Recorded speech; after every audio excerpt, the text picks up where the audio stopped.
السلام عليكم ورحمة الله وبركاته. الحمد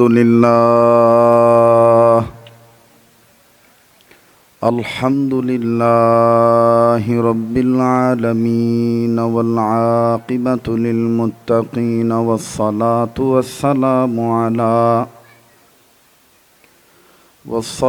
والسلام على رسوله النبي الكريم.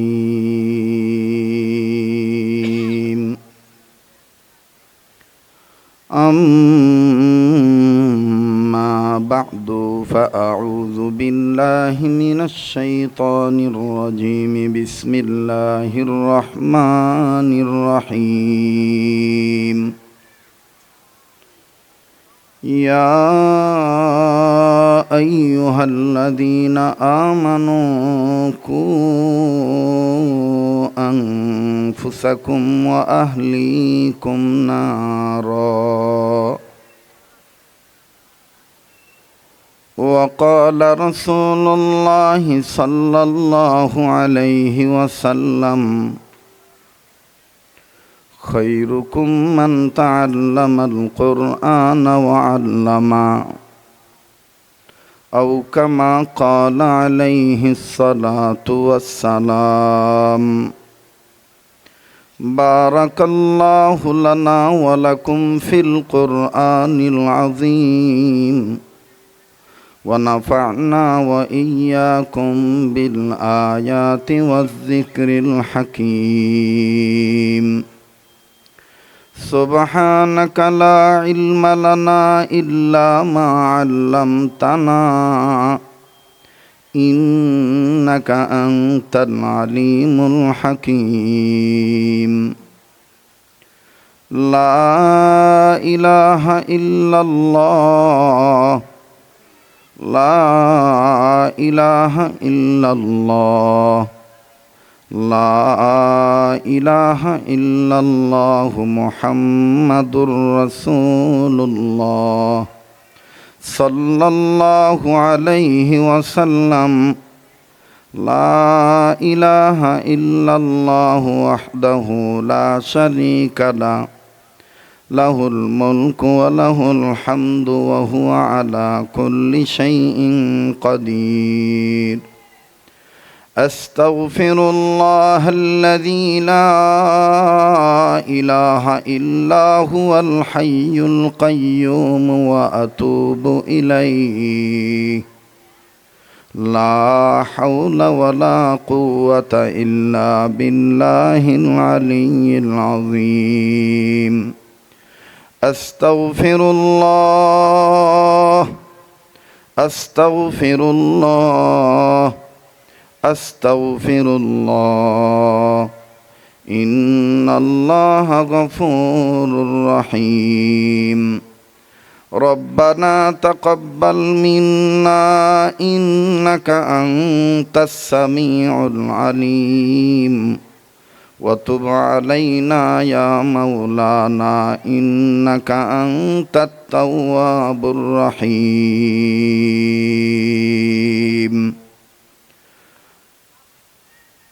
শ্রদ্ধেয় সভাপতি,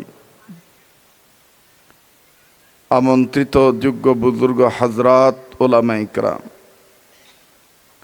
সর্বস্তরের সম্মানিত সুধী সমাজ, পর্দার অন্তরালে পরম শ্রদ্ধেয়া পর্দানিশীন আমার মা ও বোনেরা, আল্লাহর দরবারে লাখো কোটি শুকরিয়া আদায় করি যে মহান আল্লাহ আমাকে আপনাকে মারকাজুত তাকওয়া ক্যাডেট মাদ্রাসার উদ্যোগে এই তাফসীরুল কোরআন মাহফিল ওয়াজ ও দোয়ার মাহফিলে যেই মহান মালিক আমাকে আপনাকে দ্বীনি জালসায় উলামায়ে কেরামদের নেক সহবতে আসার বসার দ্বীনি কাজে শরীক হওয়ার তৌফিক যে আল্লাহ দান করলেন, সে মহান মালিকের দরবারে গোলামের পরিচয় দিয়ে শুকরিয়া আদায় করি, বলি আলহামদুলিল্লাহ। নবীর পক্ষে দুরূদ শরীফ পাঠ করি, সবাই পড়ি সাল্লাল্লাহু আলাইহি ওয়াসাল্লাম। মুহতারাম হাজিরিন, আপনারা পোস্টারে দেখেছেন এবং ঘোষণাও পেয়েছেন, শুনেছেন। আমার এখানে সময় ছিল বাদে মাগরিব থেকে এশা, কিছু সময় এখানে আলোচনা করে দূরবর্তী স্থানে পরবর্তী প্রোগ্রামে আমি যাওয়ার একটা সিদ্ধান্ত ছিল আমাদের, কিন্তু কোনো এক কারণে পরবর্তী প্রোগ্রাম ওটা কর্তৃপক্ষ এবং গ্রামবাসীর মধ্যে এক কারণে আজকের প্রোগ্রামটা স্থগিত করা হয়েছে।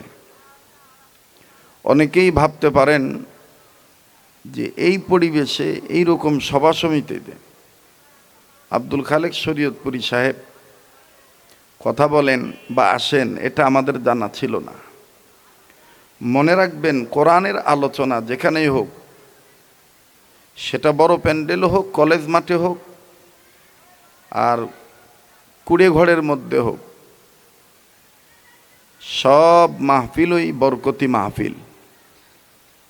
কোনো মাহফিলকে ছোট বড় নজরে দেখা মুমিন মুসলমানদের কাম্য নয়, ঠিক কিনা বলেন? যারা দাঁড়িয়ে আছেন, আমি অল্প সময় কথা বলবো।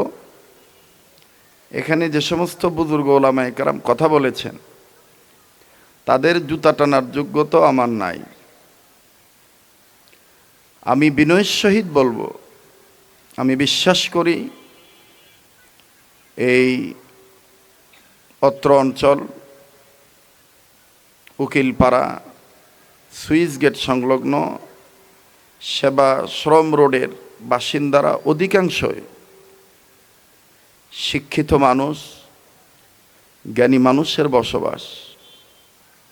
কাজেই আপনাদের জ্ঞানের দিকে লক্ষ্য রেখে আমি বিনয়ের সহিত বলছি, যদি মন চায় সামান্য সময়ের জন্য বসেন, ওলামায়ে কেরামদের মজলিসে বসলেও ফায়দা। আল্লাহ আমাদের কবুল করেন, বলেন আমিন। এবার আসেন, ভূমিকা লম্বা না করে, ভাই মাইকের সাউন্ডটা আর একটু ক্লিয়ার করা যায়?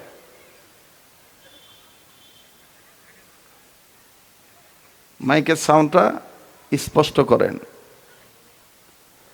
আমার বন্ধুগণ, মাদ্রাসা, আমি প্রথমে বলে নেই, অন্যান্য মাহফিলের মতন এই মাহফিলকে মনে করলে ঠকে যাবেন। এই মাহফিলটা এই মাদ্রাসার প্রতিষ্ঠাতা পরিচালক যিনি, হুজুরদের খুব মহব্বতের, আমারও খুব মহব্বতের, নওগাঁ জেলার সফরের সাথে মিল করে হঠাৎ আমাদের সিদ্ধান্ত হয়েছে ওলামায়ে কেরামের পরামর্শ অনুযায়ী যে একটু চলন্ত পথে একটু সময় দেওয়া, দোয়া করা। তাতে আপনারা খুশি না বেদার? একটু হানা বলতে হবে, খুশি না বেদার? তাহলে বলেন আলহামদুলিল্লাহ। মোহতারাম হাজিরিন, আমার ডান সাইডে, বাম সাইডে, পিছনে, সামনে অনেক ওলামা বসে আছেন।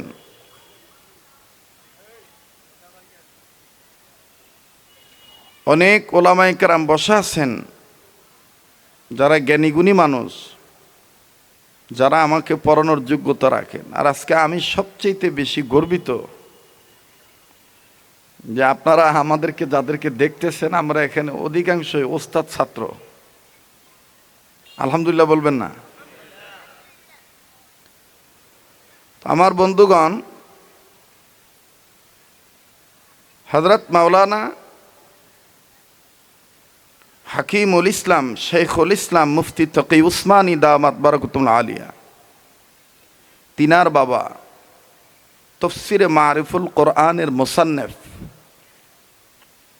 হযরত মাওলানা মুফতি মোহাম্মদ শফি রহমতুল্লাহ আলাইহি, হযরত তার কিতাবের মধ্যে লিখেছেন, বয়ানাতের মধ্যে বয়ান করেছেন, মাদ্রাসা শিক্ষা ব্যবস্থা সফল করতে গেলে অথবা দ্বীনি প্রতিষ্ঠান সফলভাবে প্রতিষ্ঠিত করতে গেলে 3টি গুণ লাগে। বুঝে থাকলে বলেন কয় গুণ লাগে? একটু মনোযোগী হন। কয় গুণ? 3 গুণে গুণান্বিত হলে মাদ্রাসা শিক্ষা ব্যবস্থা সফল। বলেন কয় গুণ? একটু সবাই কথা বলেন, কয় গুণ? আর একবার, 3 গুণ। নাম্বার 1 বৈশিষ্ট্য, নাম্বার 2 আদর্শ, নাম্বার 3 উদ্দেশ্য। যারা এই যে পাপড় টাপড় বাদাম টাদাম খাইতেছেন, আমি আগেই বলছি এটা অন্য মাহফিলের মতন এই মাহফিল না। মানুষ কম হোক, কিন্তু আমার দিল বলতেছে এই মাহফিল আরশের মালিকের দরবারে কবুল হয়ে গেছে। মানুষ তো আয়ুব বাচ্চু হইলেও মানুষ হয়, কথা কয় না। দয়ালের মোড় থেকে শুরু করে এই উকিল পাড়ায় যদি 50টা কুত্তে আনা ভুক ভুক করান যায়, নওগাঁর ভাষাত কয়, তাও তো মানুষের ঠিকই লাগবে। তার জন্য কি সফল? কুত্তা ভেবাইলে সফল, কথা কয় না।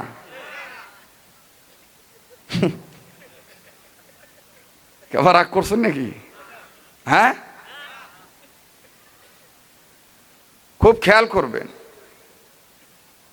আপনারা ঠকে যাইতেন যদি মাগরিবের পর আমি ওয়াজ করতাম। যা কিছু হয় আল্লাহর পক্ষ থেকেই হয়, আলহামদুলিল্লাহ। তো মাদ্রাসা শিক্ষা ব্যবস্থা সফল হয় কয় গুণে? বলেন বলেন, ছাত্র ভাইরা বলেন না। 3 গুণ। নাম্বার 1, মাশাআল্লাহ মাশাআল্লাহ। নাম্বার 1 বৈশিষ্ট্য, নাম্বার 2 আদর্শ, নাম্বার 3 উদ্দেশ্য। এই 3 গুণের সাথে আবার প্রতিটি গুণের সাথে 2টা গুণ লাগাইতে হয়। তাইলে এই 3 গুণ, এটাকে আপনি সংক্ষেপে বুঝে নিতে পারেন 3 দুগুণে 6। যদি 3 দুগুণে 6 লাগাইতে পারেন তাহলে হবে শিক্ষা জীবনে জয়। আসবে না ছাত্র শিক্ষকের জীবনে পরাজয়, হবে না লয়, খালি আসবেই জয়। সুবহানাল্লাহ বলবেন না? আমাদের একটা পরিচয় আছে, আমরা বাজারের বক্তা। তবে অন্তত আমাকে আমার উস্তাদরা যা শিক্ষা দিয়েছেন, নগর ভাষাত কয় ঝোপ মরে ঝোপ বুঝে খুব মারিবা। যেটি জিঙ্কা সেটি সিংকা। কথা বুঝতে পারছি? হ্যাঁ, যেটি জিঙ্কা সেটি সিংকা। টের পাবেন একটু পরে, সময় যত যাবে তত ভালো লাগবে। কিন্তু মাইকলাক বলবো, ভাই আপনার যত ক্যাপাসিটি আছে মাইকের সাউন্ড ভালো করার, একটু করেন তো ভাই।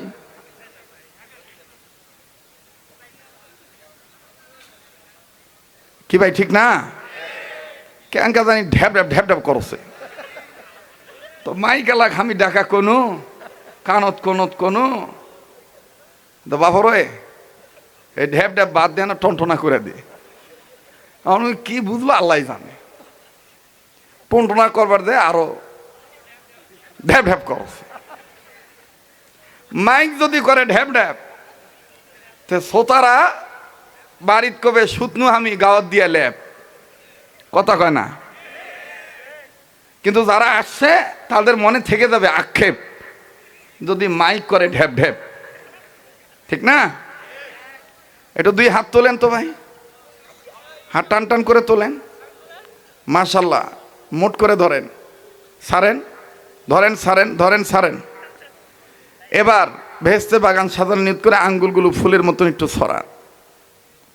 এবার একটু ডাইন বাম নাড়া ছড়া দেন, অ্যাটেনশন ঠিক করার জন্য। একটু মনোযোগী হয়ে বর্বরতাকে দাফন করার জন্য, উর্বরতাকে প্রতিষ্ঠা করার জন্য আওয়াজ দিয়ে বলেন তো আল্লাহু আকবার। আবার কোন আল্লাহু আকবার। হাত নামা। কষ্ট দিলাম? বেজার হলেন? তো কয় গুণ লাগে মাদ্রাসা শিক্ষা ব্যবস্থা সফল হইতে?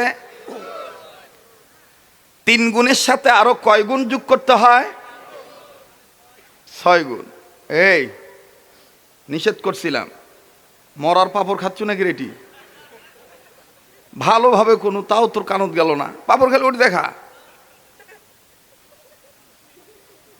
জীবনে পাপড় খাসনি নাকি? নবার ভাষাত কা বিন্না দেখছু?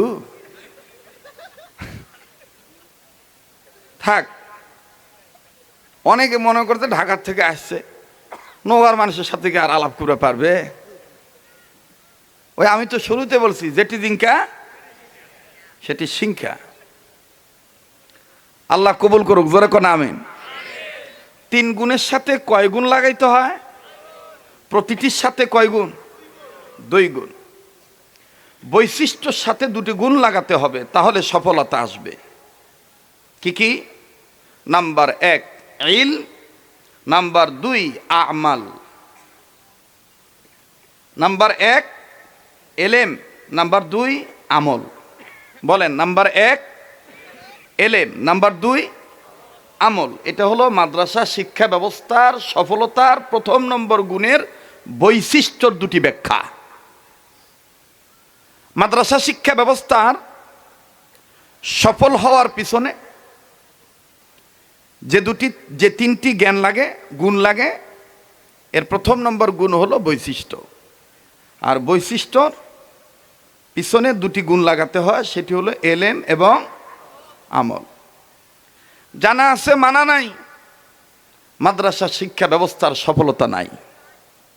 কথা কয় না? কিন্তু আলহামদুলিল্লাহ, সুম্মা আলহামদুলিল্লাহ, আমাদের বাংলাদেশে মাদ্রাসা 2 ধরনের আছে। একটা আছে আলিয়া, আরেকটা আছে কাউমিয়া। বলেন, আলিয়া, কাউমিয়া। ইল্লা মাশাআল্লাহ, সব আলিয়া মাদ্রাসা এক না, ভুল বুঝবেন না। অনেক আলিয়া মাদ্রাসায় আমার জীবদ্দশা আমি দেখেছি, তাদের জানাও আছে, মানাও আছে। অনেক আলিয়া মাদ্রাসা আছে এরকম, জানাও আছে, মানাও আছে। কিন্তু কিছু কিছু আলিয়া মাদ্রাসার মধ্যে দেখা যায়, ছাত্র শিক্ষক সবাই জানে যে পুরুষ লোকের টাকনুর নিচে কাপড় পরিধান করা হারাম। কথা বলেন না কেন? পুরুষ লোকের টাকনুর নিচে লুঙ্গি, প্যান্ট, পায়জামা পরা কি হারাম। এটা ওই মাদ্রাসার শিক্ষকরাও জানে, ছাত্ররাও জানে।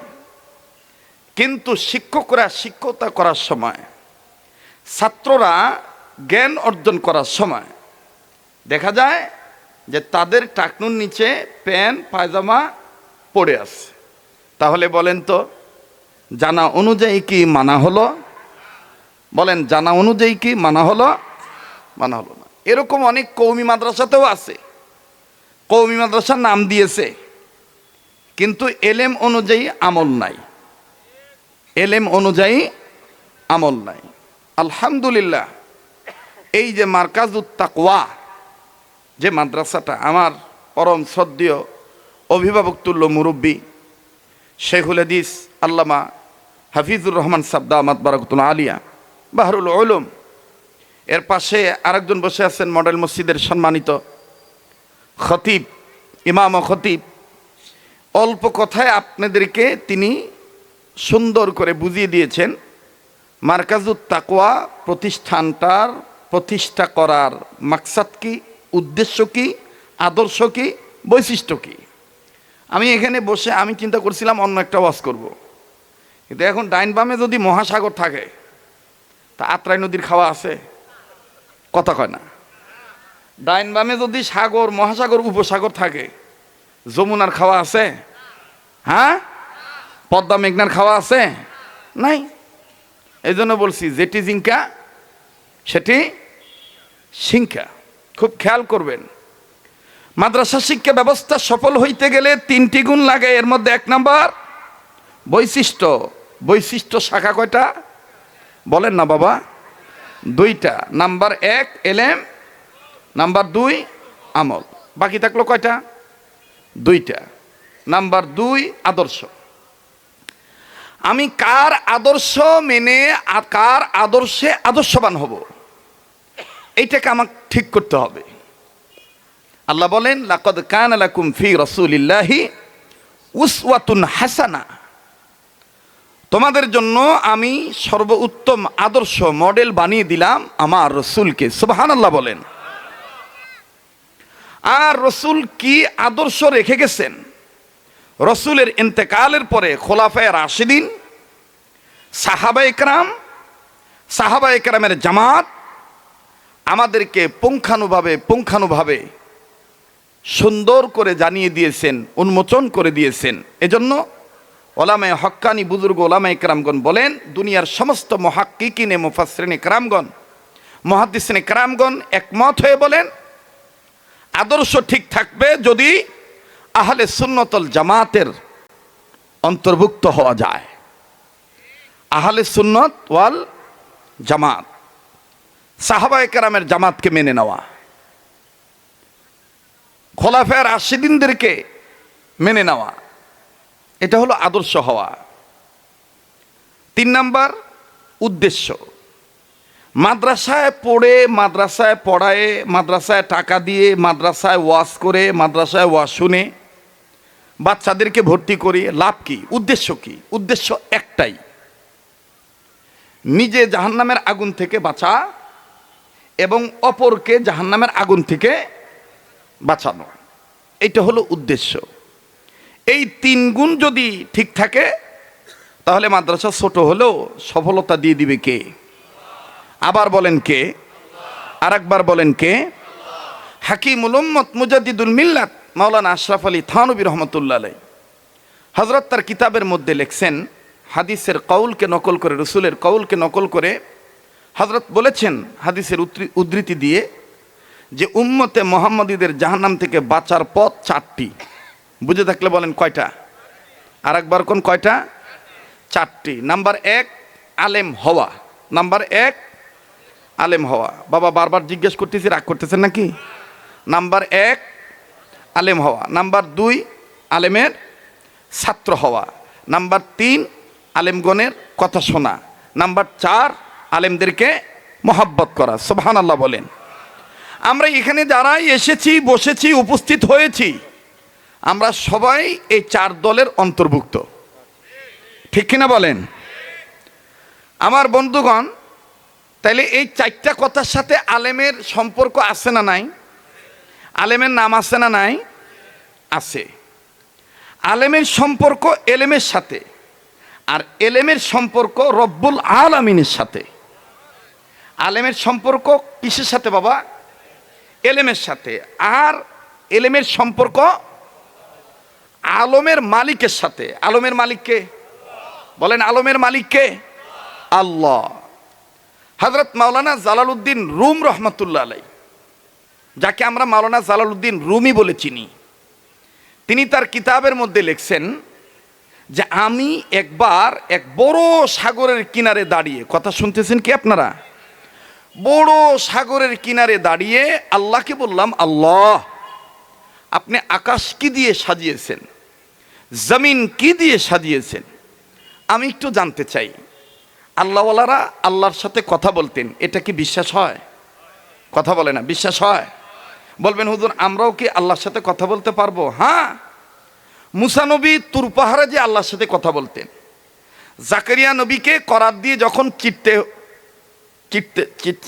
চিটতে লাগলো, তখন জাকারিয়া নবী আল্লাহর সাথে কথা বললেন। ইব্রাহিম খলিলুল্লাহকে যখন অগ্নিকুণ্ডে নিক্ষেপ করা হলো, তখন ইব্রাহিম নবী আল্লাহর সাথে কথা বললেন। ইউসুফ নবীকে যখন তার ভাইয়েরা কুয়ার মধ্যে ফেলে দিলেন, তিনি তখন কার সাথে কথা বললেন? আল্লাহর সাথে কথা বললেন।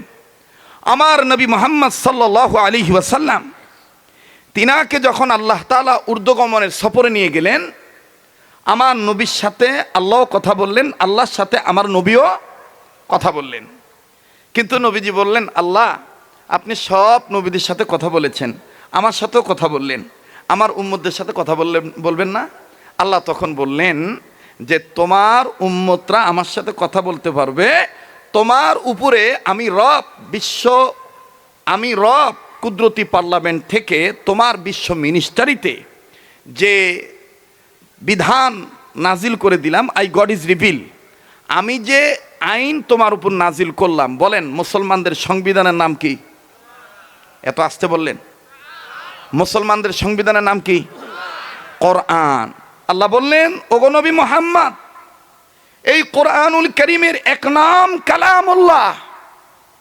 এই কোরআন যারা তেলাওয়াত করবে, এই কোরআনের শিক্ষা দীক্ষা যারা গ্রহণ করবে, আমি আল্লাহর সাথে তারা কথা বলবে। বলেন না সুবহানাল্লাহ। আমার বন্ধুগণ, তো আল্লাহওয়ালারা আল্লাহর সাথে কথা বলতেন। মাওলানা জালালউদ্দিন রুম রহমতুল্লাহ আল্লাহকে বললেন, আল্লাহ আকাশ কি দিয়ে সাজাইছেন, জমিন কি দিয়ে সাজাইছেন জানতে চাই। আল্লাহ বললেন, রৌনকো বজমে সামারা আজ কা ওয়াকিব করদাই, রৌনকো বজমে জমিরা আজ ওলামা করদাই। হে জালাল, আমি আকাশ সাজাইলাম সামারা তারকা দিয়ে, আর জমিন সাজাইলাম আজ ওলামা করদাই, আমার মাহবুব বান্দা ইলমওয়ালা আল্লাহওয়ালা আলেমদেরকে দিয়া। সুবহানাল্লাহ বলেন। মোহতারাম হাজরিন, আমার বন্ধুগণ, তাহলে আলেমদের দাম আছে না নাই? বলেন আলেমদের দাম আছে না নাই? এই আলেম তৈরি হওয়ার কারখানা হলো এই ছোট বড় মাদ্রাসা। আমাদের এক বুজুর্গ বলতেন, হযরত মাওলানা মুহাম্মদুল্লাহ হাফিজ জুজুর রহমতুল্লাহ, তিনি বলতেন, কওমি মাদ্রাসাগুলি প্রত্যেকটা দিনই প্রতিষ্ঠান, আলিয়া হোক কওমি হোক, মুসলমানদের জন্য প্রতিটি গ্রামগঞ্জে যখনই যে মাদ্রাসা হবে, সে মাদ্রাসাটা ওই এলাকার জন্য ইসলামী দুর্গ, ইসলামিক ক্যান্টনমেন্ট, ইসলামিক ক্যান্টনমেন্ট। এই ক্যান্টনমেন্ট যদি ঠিক থাকে, তাহলে যে এলাকায় ক্যান্টনমেন্ট ঠিক থাকবে, ইসলামের দুর্গ ঠিক থাকবে, ওই এলাকায় গাঁজা সাপ্লাই হবে না। এই যে কথা আসতে বলতেছে, ওই এলাকায় কি হবে না? গাঁজা সাপ্লাই হবে না। ওই এলাকায় বাবা ট্যাবলেট আমদানি রপ্তানি হবে না। যারা কথা আসতে বলবে মনে করবেন ভিতরে ভেজাল আছে। জোরে কথা বলেন। ইসলামিক ক্যান্টনমেন্ট যে এলাকায় থাকবে, ওই এলাকায় কখনোই বাউল নামের ফাউলেরা ফাউল গান ফাউল কর্মকাণ্ড চালিয়ে যেতে পারবে না। ইসলামিক ক্যান্টনমেন্ট যে এলাকায় ঠিক থাকবে, ওই এলাকায় কোশ্চেন কালো মুসলমানদের চোখের উপরে আঙ্গুল রেখে রাম বাম চ্যাটার্জি মুখার্জি গঙ্গোপাধ্যায় চট্টোপাধ্যায় হরিদাস পাল ল্যান সেন কোশ্চেন কালো তাগুতের কোন শক্তি মাথা চারা দিয়ে উঠতে সাহস পাবে না। আমার বন্ধুগণ, আমার ভাইরা, এই মাদ্রাসাগুলি প্রত্যেকটা মাদ্রাসা হলো ইসলামিক ক্যান্টনমেন্ট। তো এই ক্যান্টনমেন্ট হওয়াতে আপনারা খুশি না বেজার? আবার বলেন, উম্মতে মুহাম্মদীদের জাহান্নাম থেকে বাঁচার পথ কয়টা? জোরে কোন কয়টা? জাহান্নাম থেকে আপনি বাঁচতে পারবেন তখনই জমিনের উপরে, ভাই মাদ্রাসার কর্তৃপক্ষ কারা, এই বাচ্চাগুলোকে একটু থামাইতে হবে, এদেরকে থামাতে। আর এই কোনায় যারা কথা বলতেছেন ভাই, এই যে মোবাইলওয়ালারা, ভিডিও ম্যান, আপনারা ডিস্টার্ব দিবেন না। আপনারা আসছেন কথা রেকর্ড করে নিয়ে এগুলা বেঁচে খাবেন, তা জাগ দিয়ে চলবেন, তার কথায় বাধা দিবেন না। আর এগুলো আমাদের লাগে না। আসছেন কথা বলবেন না, এটা অন্য বক্তা না যে কি হয় হোক, ওই আর ওয়াজ করে যাক, হবে না ভাই। ক্লাস মনে করতে হবে। কথা বলেন ঠিক কিনা? আমার বন্ধুগণ, আমার ভাইরা, আপনি জমিনের উপরে যত ভালো কাজ করবেন, জমিনের নিচে মরার পরে তত, কথা কয় না, মাটির উপরে যত ভালো কাজ করবেন মাটির নিচে তত, বলেন মাটির উপরে যত ভালো কাজ করবেন মাটির নিচে তত ভালো থাকবেন। আমাদের পরম শ্রদ্ধেয় ওস্তাদ হযরত মাওলানা আব্দুর রাজ্জাক সাহেব, তিনি আমাকে বলতেছেন, বাবা তোমার ওই গজলটা খুব হৃদয়ে লাগছে, ওই দিন আদমদিঘি মাদ্রাসাতে তুমি বলছিলে। আমি বললাম কোনটা হুজুর? কয় যে তুমি যেটা নিজে লিখছো, নিজে সুর দিছো। আমি বললাম কোনটা? ওই যে জমিনের উপরে ভালো কাজ আর জমিনের নিচে খারাপ কাজ। কহা, তা আপনারা কি বলেন? মাটির উপরে ভালো কাজ করলে মাটির নিচে কি ভালো থাকবে না খারাপ থাকবে? তাহলে এই কথাটা আমি নিজে লিখছি, নিজে সুর দিছি, বলবো? আপনাদের একটু বলা লাগবে, আমার সাথে সবার বলা লাগবে, পারবেন? ভালো কাজে জান্নাত মিলবে, মন্দ কাজে জাহান্নাম। কথা কয় না? একটু একটু আওয়াজ দেন। ভালো কাজে জান্নাত মিলবে, মন্দ কাজে না। ভয় পাইতেছেন মনে হয়। এখনো কি সেই দিন আছে নাকি? হ্যাঁ, নওগাঁ শহরে ওয়াজ করবে গেলে জলিলের বেটার লোকজন এসে কবে, হ্যাঁ হুজুর ওয়াজ বন্ধ করেন, রাজনীতি করবে না। মানে ওরকে ধারণা হলো রাজনীতি যা করবে দাঁড়া হয়ে যারা পেশাব করে চেন খুলে নাট বল্টু বাইর করে আর একজনের ওয়াল ভিজায়, ওরাই খালি রাজনীতি করবে আর হুজুররা করবে না। আর একজনের ওয়াল ভিজান দেখছেন কোনো দিন? দেখেন নাই? আমি মাঝে মাঝে দেখলে পাইলে আমি কয় টাকা দিবে এই যে ওয়াল ভিজাচ্ছু?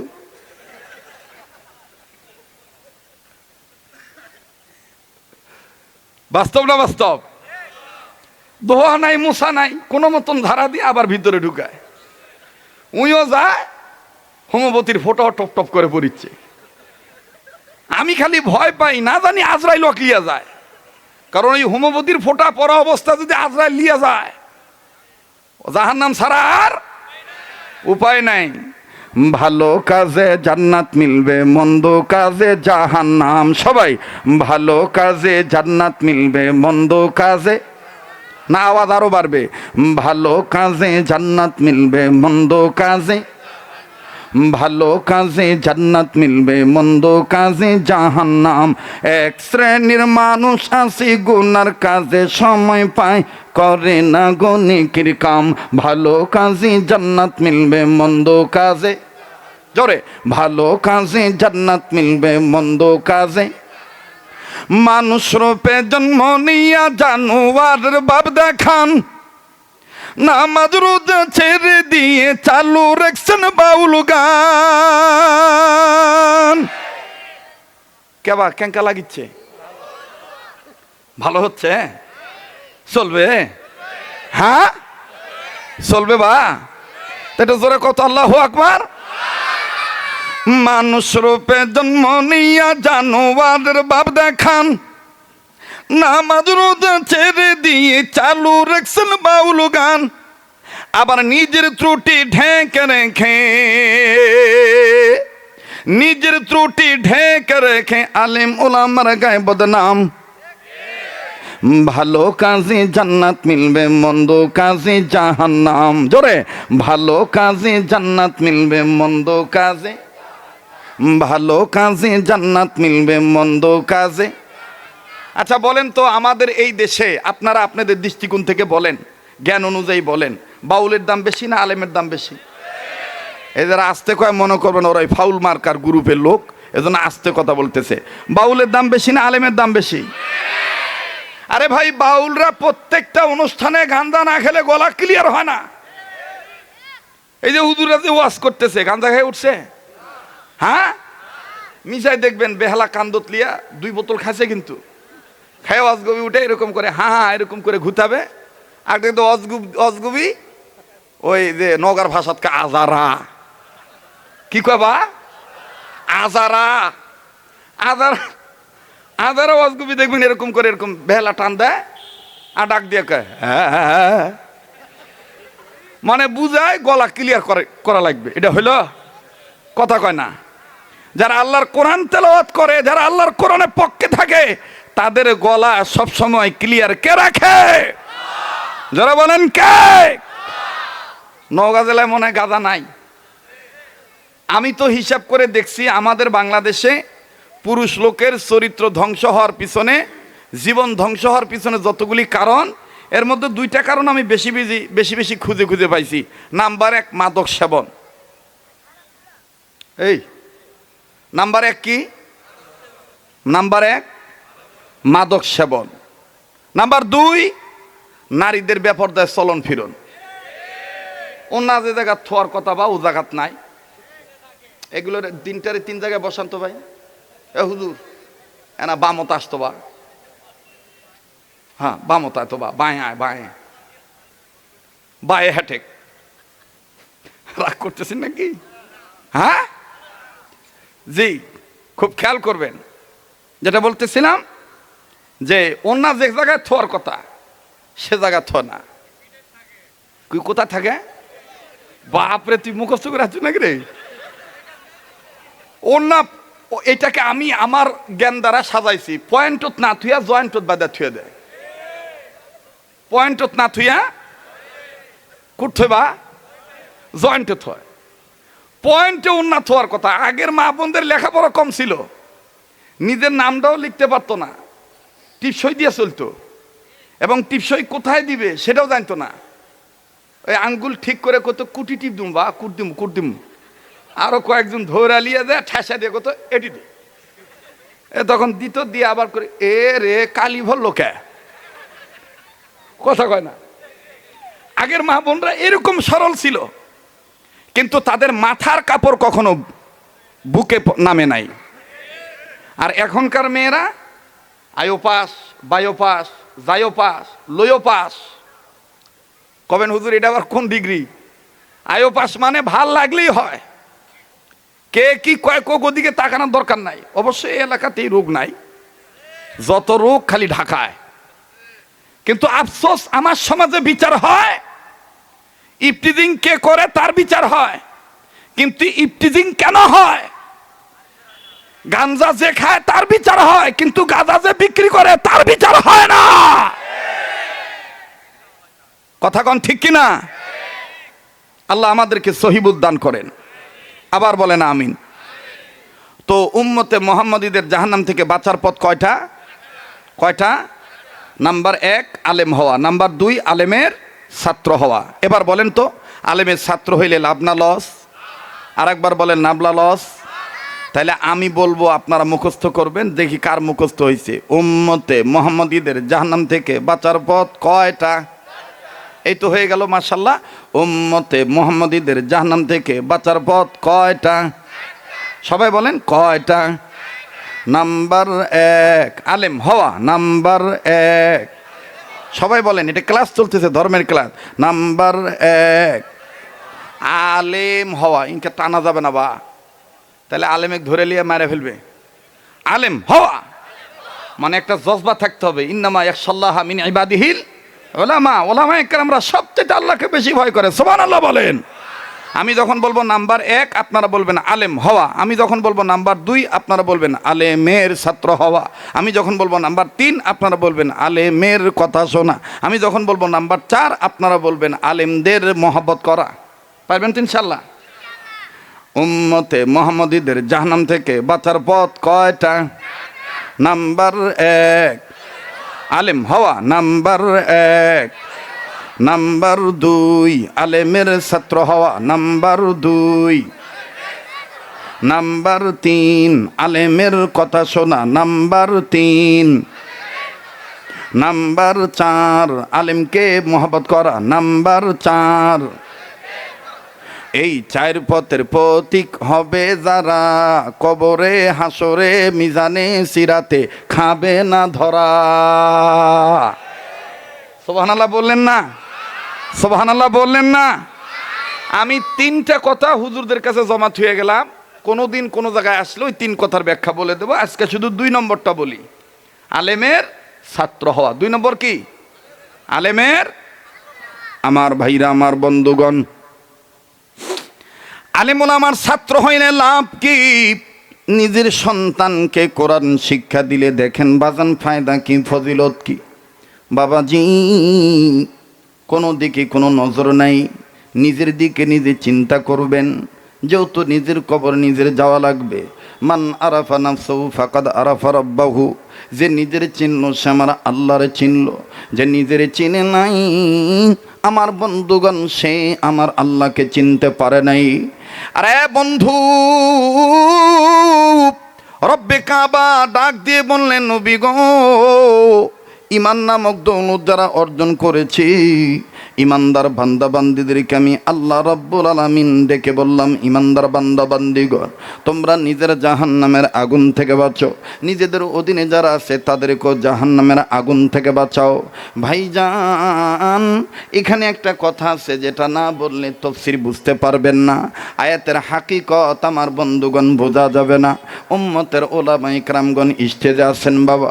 আগেই বলেছিলাম, মাহফিল ছোট হোক বড় হোক, মনে রাখবেন বাদান, 10,000, 20,000, 50,000 মানুষ বড় কলেজ ময়দানে লক্ষ মানুষের ঢল নামলো। ওই বড় মাহফিলে যে কোরআন হাদিসের আলোচনা হবে, 2, 4, 500, 10 জন 20 জন মানুষ নিয়ে যদি আলেমরা কথা বলে, ওই 2, 4, 5 জন 100, 200 মানুষের সামনে ওই কোরআন হাদিসের আলোচনায় হয়। কথা বলেন ঠিক কিনা বাবাজি? আল্লাহ পাক বললেন, নবীজি ইমানদার বান্দা বান্দীদেরকে আমি রব ডাক দিয়ে বললাম, ইমানদার বান্দা বান্দীগণ, এই জায়গায় যেই কথাটা আপনাকে বুঝতে হবে বাবা, ভালো করে দিলের কান লাগায় শুনবেন। মাওলানা আব্দুল মাজেদ দরিয়াবাদী রহমতুল্লাহ আলাই তিনি তার তফসিরে মাজিদের মধ্যে, কাজী সানাউল্লাহ পানিপতি রহমতুল্লাহ আলাই তিনি তার তফসিরে মাঝহারির মধ্যে, আমার বন্ধুগণ, আমার ভাইরা এবং অন্য ভাইয়েরা, অন্য যারা ইসলামী আন্দোলন পরিচয় দিয়া যারা এই তফসিরটা নিয়মিত মোতালা করেন, তফসিরে ফি জিলালিল কোরআনের মুসান্নেফ আমার বন্ধুগণ সাইয়্যিদ মরহুম শহীদ কুতুব শহীদ রহমতুল্লাহ আলাই তিনি তার তফসিরে ফি জিলালিল কোরআনের মধ্যে, মরহুম মাওলানা আমিনুল ইসলাম রহমতুল্লাহ আলাই তিনি তার তাফসিরে নুরুল কোরআনের মধ্যে, মুফতি মোহাম্মদ শফি রহমতুল্লাহ আলাই তিনি তার তাফসিরে মারিফুল কোরআনের মধ্যে, ওনার সুযোগ্য সাহেব জাদা আমার বন্ধুগণ, আমার উস্তাদের উস্তাদ, আমাদের দাদা হুজুর শাইখুল ইসলাম আল্লামা তকি উসমানী দামাত বারাকাতুহুল আলিয়া পাকিস্তানের সাবেক জাস্টিসম্যান, তিনি একটা তফসির লিখেছেন বাবা, যেই তফসিরটা অল্প দিনই গোটা পৃথিবীতে সারা পড়ে গেছে, মুসলিমদের হৃদয় কেড়ে নিয়েছে। যেই তফসিরটার নাম হলো তফসিরে তাওজিহুল কোরআন। আল্লামা তকি উসমানী তিনি তার তফসিরে তাওজিহুল কোরআনের মধ্যে, আরে ভাইয়া আবার যেই তফসিরের ব্যাখ্যা করা হয়েছে শুধুমাত্র হাদিস দ্বারা, আল্লামা ইবনে কাসির রহমতুল্লাহ আলাইহি তিনি তার তফসিরে ইবনে কাসিরের মধ্যে বাবাজি যত রকমের তফসির আছে, এই তফসিরের মধ্যে প্রত্যেক মুফাসসিরিন ইকরাম বলেন আল্লাহ রব্বুল আলামিন ইমানদার বান্দীদেরকে আল্লাহ ডেকেছেন দুইভাবে, সূরাতুন মানে সূরাতুল ফাতিহা থেকে শুরু করে কোরআনুল কারীমের শুরু বা থেকে শুরু করে কোরআনুল কারীমের শেষ মিনাল জিন্নাতি ওয়ান নাস সিন পর্যন্ত মোটমাট 114 সূরা, 5 আমার বন্ধুগণ 6666 খানা আয়াত, মতান্তরে কম বেশ হতে পারে, কেউ বলেছেন 6236 খানা আয়াত। আমার বন্ধুগণ টোটাল কোরআনুল কারীমের মাধ্যমে আল্লাহ পাক ইমানদার বান্দা বান্দীদেরকে যতভাবে ডাক দিয়েছেন, দুইভাবেই আল্লাহ পাক ডেকেছেন। আল্লাহ রাব্বুল আমিন কোন জায়গায় বলেছেন ইয়া আইয়ুহান নাস, আবার কোন জায়গায় আল্লাহ পাক বলেছেন ইয়া আইয়ুহাল্লাযিনা আমানু। আওয়াজ দিয়া বলেন না সুবহানাল্লাহ। আমি যেই আয়াতে কারিমার অংশ তেলাওয়াত করেছি সূরাতুত তাহরিমের, আমার বন্ধুগণ এক আয়াতের অংশ বিশেষ প্রথম অংশের মাধ্যমে আল্লাহ পাক ইমানদার বান্দা বান্দীদেরকে ডাক দিয়ে বললেন, ইমানদার বান্দা বান্দীগণ তোমরা নিজেরা জাহান্নামের আগুন থেকে বাঁচো, তোমাদের অধীনে যারা আছে তাদেরকেও জাহান্নামের আগুন থেকে বাঁচাও। বুঝে থাকলে বলেন বাজান, ইমানদার বান্দা যারা বান্দি যারা তাদের জাহান্নামের আগুন থেকে বাঁচতে হবে নির্দেশ কার? আর একবার আওয়াজ দিয়ে বলেন না নির্দেশ কার? আমার ভাইরা জাহান্নামের আগুন থেকে নিজের বাস্তবীয় পরীকে বাঁচাইতে হবে, নির্দেশ হলো আল্লাহর। আর নবী মুহাম্মদ সাল্লাল্লাহু আলাইহি ওয়াসাল্লাম তিনি বলেছেন আমার উম্মতে মুহাম্মদীদের জাহান্নাম থেকে বাঁচার পথ হলো 4টি। নাম্বার 1 আলেম হওয়া, নাম্বার 2 আলেমের ছাত্র হওয়া, নাম্বার 3 আলেমগণের কথা শোনা, নাম্বার 4 আলেমদেরকে মহব্বত করা। আসেন বন্ধু 2 নম্বর কথাটার ব্যাখ্যা আমি আপনাদের জানাই দিই, কেন সন্তানদেরকে ইলমে দ্বীন শিক্ষা দিবেন না? বাজান আলেমরা তো বলে না আপনার সন্তানকে ডাক্তার বানায়েন না, আলেম ওলামারা বলেন না যে আপনার সন্তানকে ইঞ্জিনিয়ার বানায়েন না, আলেম ওলামাগণ বলেন না আপনার সন্তানকে ডক্টর বানায়েন না, আলেম ওলামাগণ বলেন না আপনার সন্তানকে মেকানিজম ইঞ্জিনিয়ার মিস্ত্রি বানায়েন না। আলেমগণ বলেন যা বানানোর ইচ্ছা তাই বানান, কিন্তু আল্লাহ রসুলের যে কথা তলাবুল ইলমি ফারিদাতুন আলা কুল্লি মুসলিম, প্রতিটি মুসলিম নন নারীর উপরে ইলমে দ্বীন শিক্ষা করা ফরজ, ইলমে দ্বীন শিক্ষা করা ফরজ। বাজান যতটুকুন ইলম অর্জন করলে আপনার ছেলে মেয়ে হালাল হারাম বুঝতে পারবে, আপনার ছেলে মেয়ে আমার বন্ধুগণ নাস্তিক হবে না, কোরআন অমান্যকারী হবে না, খোদাদ্রোহী হবে না, রসুলের শানে বেয়াদবি করবে না, অন্তত পক্ষে আপনি মারা গেলে জানাজার নামাজ পড়াইতে পারবে, এই ধরনের এলেম আমার বন্ধুগণ তাকে শিক্ষা দেওয়া। পাক না পাক কালাম কালেমা নামাজ রোজা এলমে দিন শিক্ষা দেওয়া প্রতিটি মুসলিম নারী পুরুষ ফরজ। বাবাজি কোনো দিকে কোনো খেয়াল নাই। আল্লাহ পাক ডাক দিয়ে বললেন, নবীজি আমি আল্লাহ তাআলা ইমানদার বান্দা বান্দিদেরকে বললাম, ইমানদার বান্দা বান্দিগণ তোমরা নিজেরা জাহান্নামের আগুন থেকে বাঁচো, নিজেদের অধীনে যারা থাকবে তাদেরকেও জাহান্নামের আগুন থেকে বাঁচাও। এই প্রসঙ্গে বাজানো দুনিয়ার জমিনের উপরে আসমানের নিচে যত বড় বড় তাফসীরের কিতাব আছে তন্মধ্যে বাজান উলামায়ে কেরামদের কাছে মশহুর জমহুর মকবুল একটা তাফসীরের কিতাব, নাম হলো তাফসীরে কাবির। এই তাফসীরে কাবিরের মুসান্নিফ ফখরুদ্দীন রাজি রহমাতুল্লাহি আলাইহি তিনি তার তাফসীরে কাবিরের মধ্যে লিখেছেন, ইয়া আইয়ুহাল্লাযিনা আমানু কু আনফুসাকুম ওয়া আহলিকুম নার, ইমানদার বান্দা বান্দিগণ তোমরা নিজেরা জাহান্নামের আগুন থেকে বাঁচো, নিজেদের অধীনে যারা আছে তাদেরকেও জাহান্নামের আগুন থেকে বাঁচাও। এ ভাইয়া বাবা শুধু নামাজ পড়লেই হবে না, বাবা সন্তানকেও নামাজের তালকিন দিবি, নামাজের আমার বন্ধুগণ ডাক দিবি। আমার ভাইরা মা শুধু নামাজ পড়লেই হবে না, মা তার মেয়েকেও নামাজি বানাবে। বাবাজি নেতা শুধু নামাজ পড়লেই হবে না, নেতার অনুসারীদেরকেও নামাজের দাওয়াত দিতে হবে। কথা বলেন ঠিক না বেঠিক? ওরে মুসলমান দিলের কান লাগায় কথাগুলি শুনবেন। ফখরুদ্দীন রাজি রহমাতুল্লাহি আলাইহি তিনি সুন্দর করে তাফসীরে কাবিরের মধ্যে লিখেছেন, আল্লাহর একজন পয়গম্বর নিজে তার কর্ম করার জন্য যাচ্ছিলেন, আল্লাহর নির্দেশ মানিয়া পয়গম্বর যখন যাচ্ছিলেন নিজের কর্মের দিকে চলিয়া, হঠাৎ করে যাওয়ার পথে একটা কবর দেখলেন। এই কবরটার দিকে যখন পয়গম্বর তাকাইলে নজর করে দেখতেছেন কবরের মধ্যে ভয়ঙ্কর আযাব হইতেছে, সাংঘাতিক আযাব হইতেছে।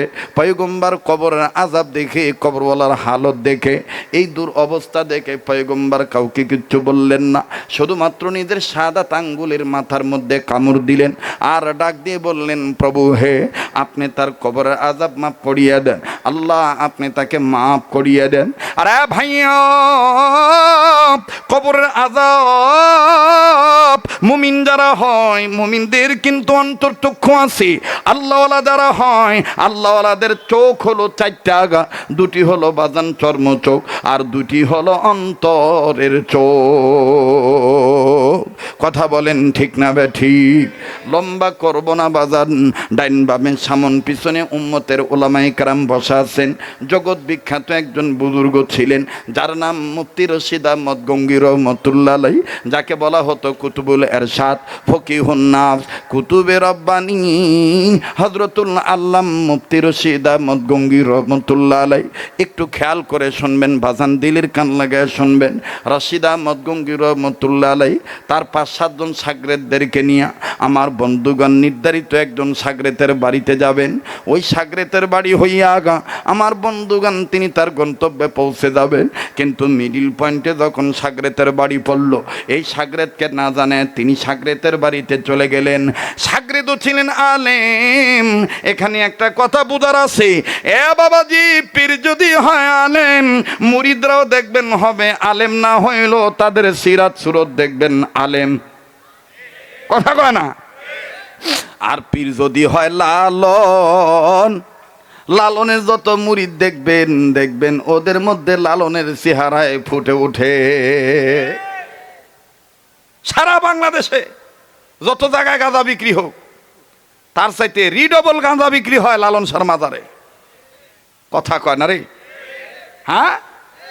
আর দেখবেন তাদের কি গলা, বাপরে বাপ, গলা দিয়ে আবার জায়েজ করে, শরীয়তের খাওয়া নাই, আমরা মারেফতের সাগরে হাবুডুবু খাই। কি খাও? ওরা ওই গাঁজা খায়। আর গাঁজার যে কত নাম আমি আজ পর্যন্ত খুঁজে শেষ করতে পারলাম না। এক সময় এক এক নাম, কেউ কয় গাঁজা, কেউ কয় সিদ্ধি, কেউ কয় শুকনা। সেদিন ওই যে মারামারি লাগছে, মারামারি লাগার পরে একজন আর একজন তুই হামাক ফাটাবু, তুই সারা বছর শুকনা খায় শুকা থাকিস, তুই আমার সাথে পারবু? তো না, আমি ওকে জিজ্ঞেস করলাম, কেবা শুকনা আবার খায় কেমন করে? আপনি মৌলবী মানুষ, আপনি বুঝবেন না, এ শুকনা টানা খাওয়া লাগে। রাগ করতেছেন নাকি? বেজার হইতেছে? এই গাঁজা খাইলে বলে বুদ্ধি বাড়ে।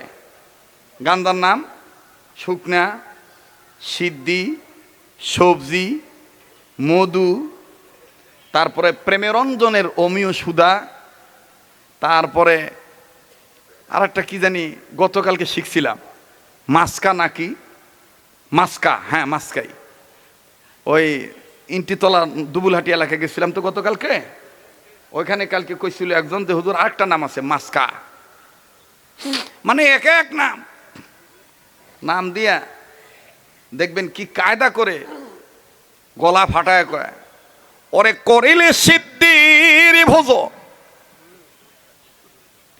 ওরে করিলে সিদ্ধির ভোজ, গুজে যাবে মানবতর শান্তির কারণ, বইলেছেন গো গুরু মর সাইজি লালন, খাইলে সিদ্ধি বাড়িবে বুদ্ধি, খাইলে সিদ্ধি বাড়িবে বুদ্ধি।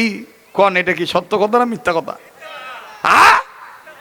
মুসলমানরা একমাত্র আত্মপ্রশান্তি লাভ করিতে পারিবে আল্লাহর জিকির করার মাধ্যমে। কথা বলেন ঠিক কিনা? আর জিকিরের মধ্যে সর্বোত্তম জিকির হলো লা ইলাহা ইল্লাল্লাহু মুহাম্মাদুর রাসূলুল্লাহ সাল্লাল্লাহু আলাইহি ওয়াসাল্লাম। আর নফল ইবাদতের মধ্যে সর্বোত্তম নফল ইবাদত হলো কোরআন তেলাওয়াত করা। সুবহানাল্লাহ বলবেন না? একটু ধরে কোন সুবহানাল্লাহ। রাগ করতেছেন আপনারা? দোয়া করে দেব? হ্যাঁ, মোনাজাত করে দেব? থামেন দিমু দে বা অস্ত্রটা আমার আজকে মানে ফেভারেল লয়, বুঝেননি? মানুষ না হোক, কিন্তু যন্ত্র যদি ঠিক থাকে মন্ত্র এমনি ভালো হবে, তা লয়? কিন্তু আজকে আমারও যন্ত্র নাই, এর কে যন্ত্র বাবা, কেনকা জানি ষড়যন্ত্র মনে হচ্ছে। যাই হোক, আল্লাহ হেফাজত করুক, জোরে কোন আমিন। পৃথিবীতে এমন একটা যন্ত্র আছে, আবিষ্কার কে করলো খুঁজে পাওয়া যায় না, সেটা হলো ষড়যন্ত্র। সেটা কি? কথা কন কি? ষড়যন্ত্র। দেখেন না, এই যে ভোটের সময় এসে গেছে, এই দেখবেন যারা বলবে যে ইসলামের পক্ষে ভোট চাই, অজগবি দেখবেন কিছু হাতারি মার্কা মাতব্বর দ্বারা কবে হুজুররা ভোট খারাপে কেন, হুজুররা ভোট চাষে কেন, ওই হাতারি মার্কা নেতা হয়েছে। অথচ ওর দাদার ইতিহাস খুঁজলে পাওয়া যায়। নগর ভাষাত কয় ভিউ থাকিছে বা ভিউ থাকা সুসপা বদমা পায়নি, বদনার বেগরে হাতের 4 আঙ্গুলুক বেলসা বানাছে।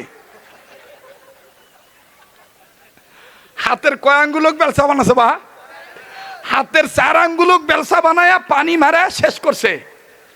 উই এখন নেতা হচ্ছে, নেতা হয়ে এখন কামেল মাদ্রাসার প্রিন্সিপাল। হ্যাঁ, মসজিদের ইমাম খতিবকে কয় হুজুর চাকরি বাঁচা বাঁচালে রাজনীতি বক্তব্য দিবেন না। কথা কয় না। আমরা ওই হাতারি মার্কা নেতাদেরকে বলতে চাই, আগামীর বাংলাদেশ হবে কোরআন সুন্নাহর বাংলাদেশ। রাম বামের কোনো খাওয়া থাকবে না। সিদ্ধান্ত একটাই, ইসলামী আন্দোলনের কর্মী হয়ে এবারে ভোট দেব সেই মানুষের যে মানুষ পক্ষে থাকে আল কোরআনের। যে ঠিক কন না করলে না কন, এটা আপনার ব্যাপার। আমি আমার ইমানি দায়িত্ব এড়াই দিলাম। ঠিক আছে না বাজান? কারা কারা ইসলামী শাসনের পক্ষে একটু 2 হাত তুলে দেখান তো বাজান। নারায়ে তাকবীর, নারায়ে তাকবীর। হাত নামান। তো পীর যদি আলেম হয়, মুরিদরাও দেখবেন আলেম না হইলো তাদের পোশাক ভেষ সিরাত সুরত ওই রকমই হয়। কথা কন ঠিক কিনা? মোহতারাম হাজিরিন, রশিদ আহমদ গঙ্গুই রহমতুল্লাহি আলাইহি, খুব খেয়াল করবেন বাজান, সাগরেদ আলেমের বাড়িতে যাওয়ার পর এই সাগরেদ ব্যক্তি ছাত্র দ্বারা ডাক দিয়ে কয়, ওস্তাদজি মাফ কিজিয়ে, হযরত আপনি আমার ভুল ত্রুটি ক্ষমা করে দিবেন, ভুল বেয়াদবি ক্ষমা করে দিবেন। হযরত আপনি আমাকে না জানে এইভাবে এত্তেলা না দিয়ে আপনি আমার বাড়ি পর্যন্ত চলে আসলেন, না জানি কোন ভুল বেয়াদবি হয়ে যায়, আপনার মেজাজের সাথে আমার আমল নাও মিলতে পারে। আরে বাবাজি, রাশিদ আহমদ গঙ্গি রহমতুল্লাহ আলাইহি ডাক দিয়ে বললেন, বেটারে, আমি তোমার বাড়িতে থাকার জন্য আসি নাই, তোমার বাড়িতে আমি খাওয়ার জন্য আসি নাই, বেটারে, তোমার কাছ থেকে আমি কিছু পাওয়ার জন্য আসি নাই। মনে রেখো বেটা, তোমাকে আমি বলে দেই, আল্লাহ রব্বুল আলামিন কুদরতি ইশারাতেই আল্লাহওয়ালার প্রতি থাকে। আর আল্লাহ যদি চান ওই এলাকায় আল্লাহর ইশারায় আল্লাহওয়ালা ব্যক্তিদেরকে নিয়ে যান। সুবহানাল্লাহ বলেন, আবার বলেন না সুবহানাল্লাহ। রাশিদ আহমদ গঙ্গি রহমতুল্লাহ আলাইহি বললেন, বেটা রে, আমি তোমায় বলে দিচ্ছি বেটা, আমি তোমার বাড়িতে থাকার জন্য আসি নেই, ও বেটা খাওয়ার জন্য আসি নেই। এবার বাড়িওয়ালা আলেম ছাত্র ডাক দিয়ে কয়, ওস্তাদজি,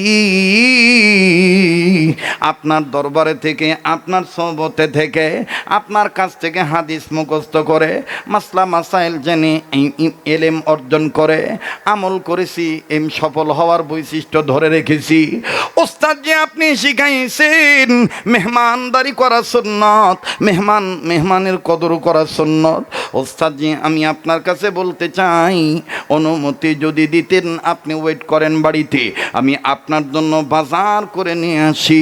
বাজানে একটা ব্যাগ হাতে নিলেন, লম্বা কথা সংক্ষেপ করে দিলাম। আমি শুধু বুঝাইতে চাই, আল্লাহওয়ালাদের যে বাতিনি চোখ খোলা, অন্তরের চোখ যে খোলা, ইন্নামা ইয়াখশাল্লাহা মিন ইবাদিহিল উলামা। আমার বন্ধুগণ, এই আয়াতের তাফসীর করতে যাইয়া হযরত উলামায়ে কেরামগণ তাফসীর কিতাবের মধ্যে লেখেন, আল্লাহওয়ালা আলেম যারা হয় তাদের অন্তর চক্ষু যে আল্লাহ খুলে দেন। মুফতি রাশিদ আহমদ গঙ্গি রহমাতুল্লাহ আলাইহি এই শাগরেদ ব্যক্তিকে ডাক দিয়ে বললেন, হাতে বাজার করার ব্যাগ কেন নিয়েছো? এই বাজার লাগবে না, আমি তোমার বাড়িতে বাজার এনে তুমি রান্না করে আমাকে খাওয়াইবা, এত সময় আমি থাকতে পারবো না। বলে, তাইলে উস্তাদজি বলেন না কি খেদমত করলে আপনি সন্তুষ্ট হবেন? এবার রশিদ আহমদ গঙ্গি রহমতুল্লাহ আলাইহি বললেন, বাবা, একটু পরে নামাজের সময় হয়ে যাবে, আমাকে এক বদনা পানি এনে দাও, আমি ওযু করে তৈয়ার হয়ে যাব। এবার বাজান শাগরেদ ব্যক্তি এক লোটা পানি এনে দিলেন। কিতাবের লেখক লেখেন, ওই সময় বাবাজি লোটা ছিল মাটির বদনা। এক সময় কিন্তু বাজান প্রচলন ছিল মাটির বদনার, কাঁসার বদনা। কথা বলেন ঠিক কিনা? এই মাটির বদনা দ্বারা রশিদ আহমদ গঙ্গি রহমতুল্লাহ আলাইহিকে যখন পানি এনে দেওয়া হলো, আল্লাহর ওলি উঁচু জায়গায় বসলেন ওযু করার জন্য। এখানে একটা শিক্ষা গ্রহণ করবেন বাবা, ওযু যখন করবেন উঁচু জায়গায় বসবেন, জলচকির উপর বসবেন অথবা উঁচু জায়গায় বসবেন। ওযুর পানি উঁচু জায়গা থেকে নিচু জায়গায় ঢালা সুন্নাত। আরে ভাইয়া, কিতাবের মধ্যে পাওয়া যায় জগৎ বিখ্যাত যত আল্লাহ আলেম ছিলেন, অনেক ওলামায়ে কেরাম অঙ্গ ধৌত করে পানির সাথে তারা তাদের গুনাহ ঝরে যাইতে দেখতেন। যেমন একজনের নাম পাওয়া যায়, অনেকের মধ্যে একজনের নাম প্রসিদ্ধ, ইমাম আজম আবু হানিফা রহমতুল্লাহ আলাইহি। তিনি যখন ওযু করতেন, যেই অঙ্গ ধুইতেন, ওই অঙ্গ ধোয়ার সাথে আমার বন্ধুগণ ওই অঙ্গের গুনাহগুলি ভেসে যাইত। আমার বন্ধুগণ, আমার বাবাজিরা, ওযু করেন কিন্তু চেহারায় কেন নূর আসে না? হাত আপনি ধন কিন্তু হাতগুলো কেন আপনার ঝলঝল ঝলঝল করে না, চকচক করে না? বাজান, বুঝতে হবে আপনার ওযু সুন্নত মোতাবেক হচ্ছে না। ও বাজান, খুব খেয়াল করে কথাগুলি শুনবেন বাবা। এবার রশিদ আহমদ গঙ্গি রহমতুল্লাহ আলাইহি এই মাটির বদনার পানি নিয়া উঁচু জায়গায় যখন বসে ওযু করতে গেলেন, আল্লাহওয়ালার শাগরেদরা, আলেমেরা, ছাত্ররা সবাই সিদ্ধান্ত নিলেন, আমরা প্রত্যক্ষদর্শী হইয়া আল্লাহওয়ালা ব্যক্তির, মুসাল্লাম বুজুর্গ ব্যক্তির ওযু করা দেখব। কারণ আল্লাহওয়ালাদের প্রতিটি কাজ হয় আল্লাহর হুকুম মতে, নবীর তরিকা মতে। ওয়া মা আতাকুমুর রাসূলু ফাখুযুহু ওয়া মা নাহাকুম আনহু ফান্তাহু।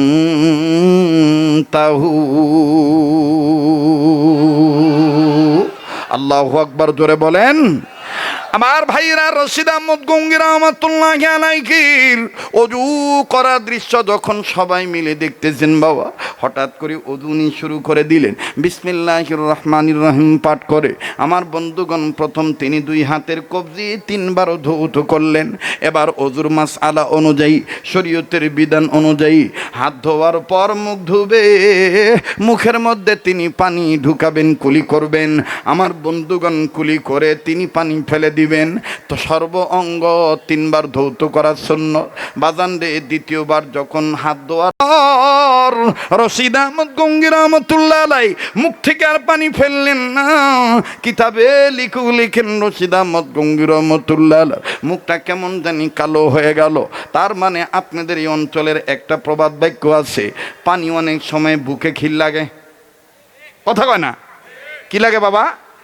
খিল লাগে।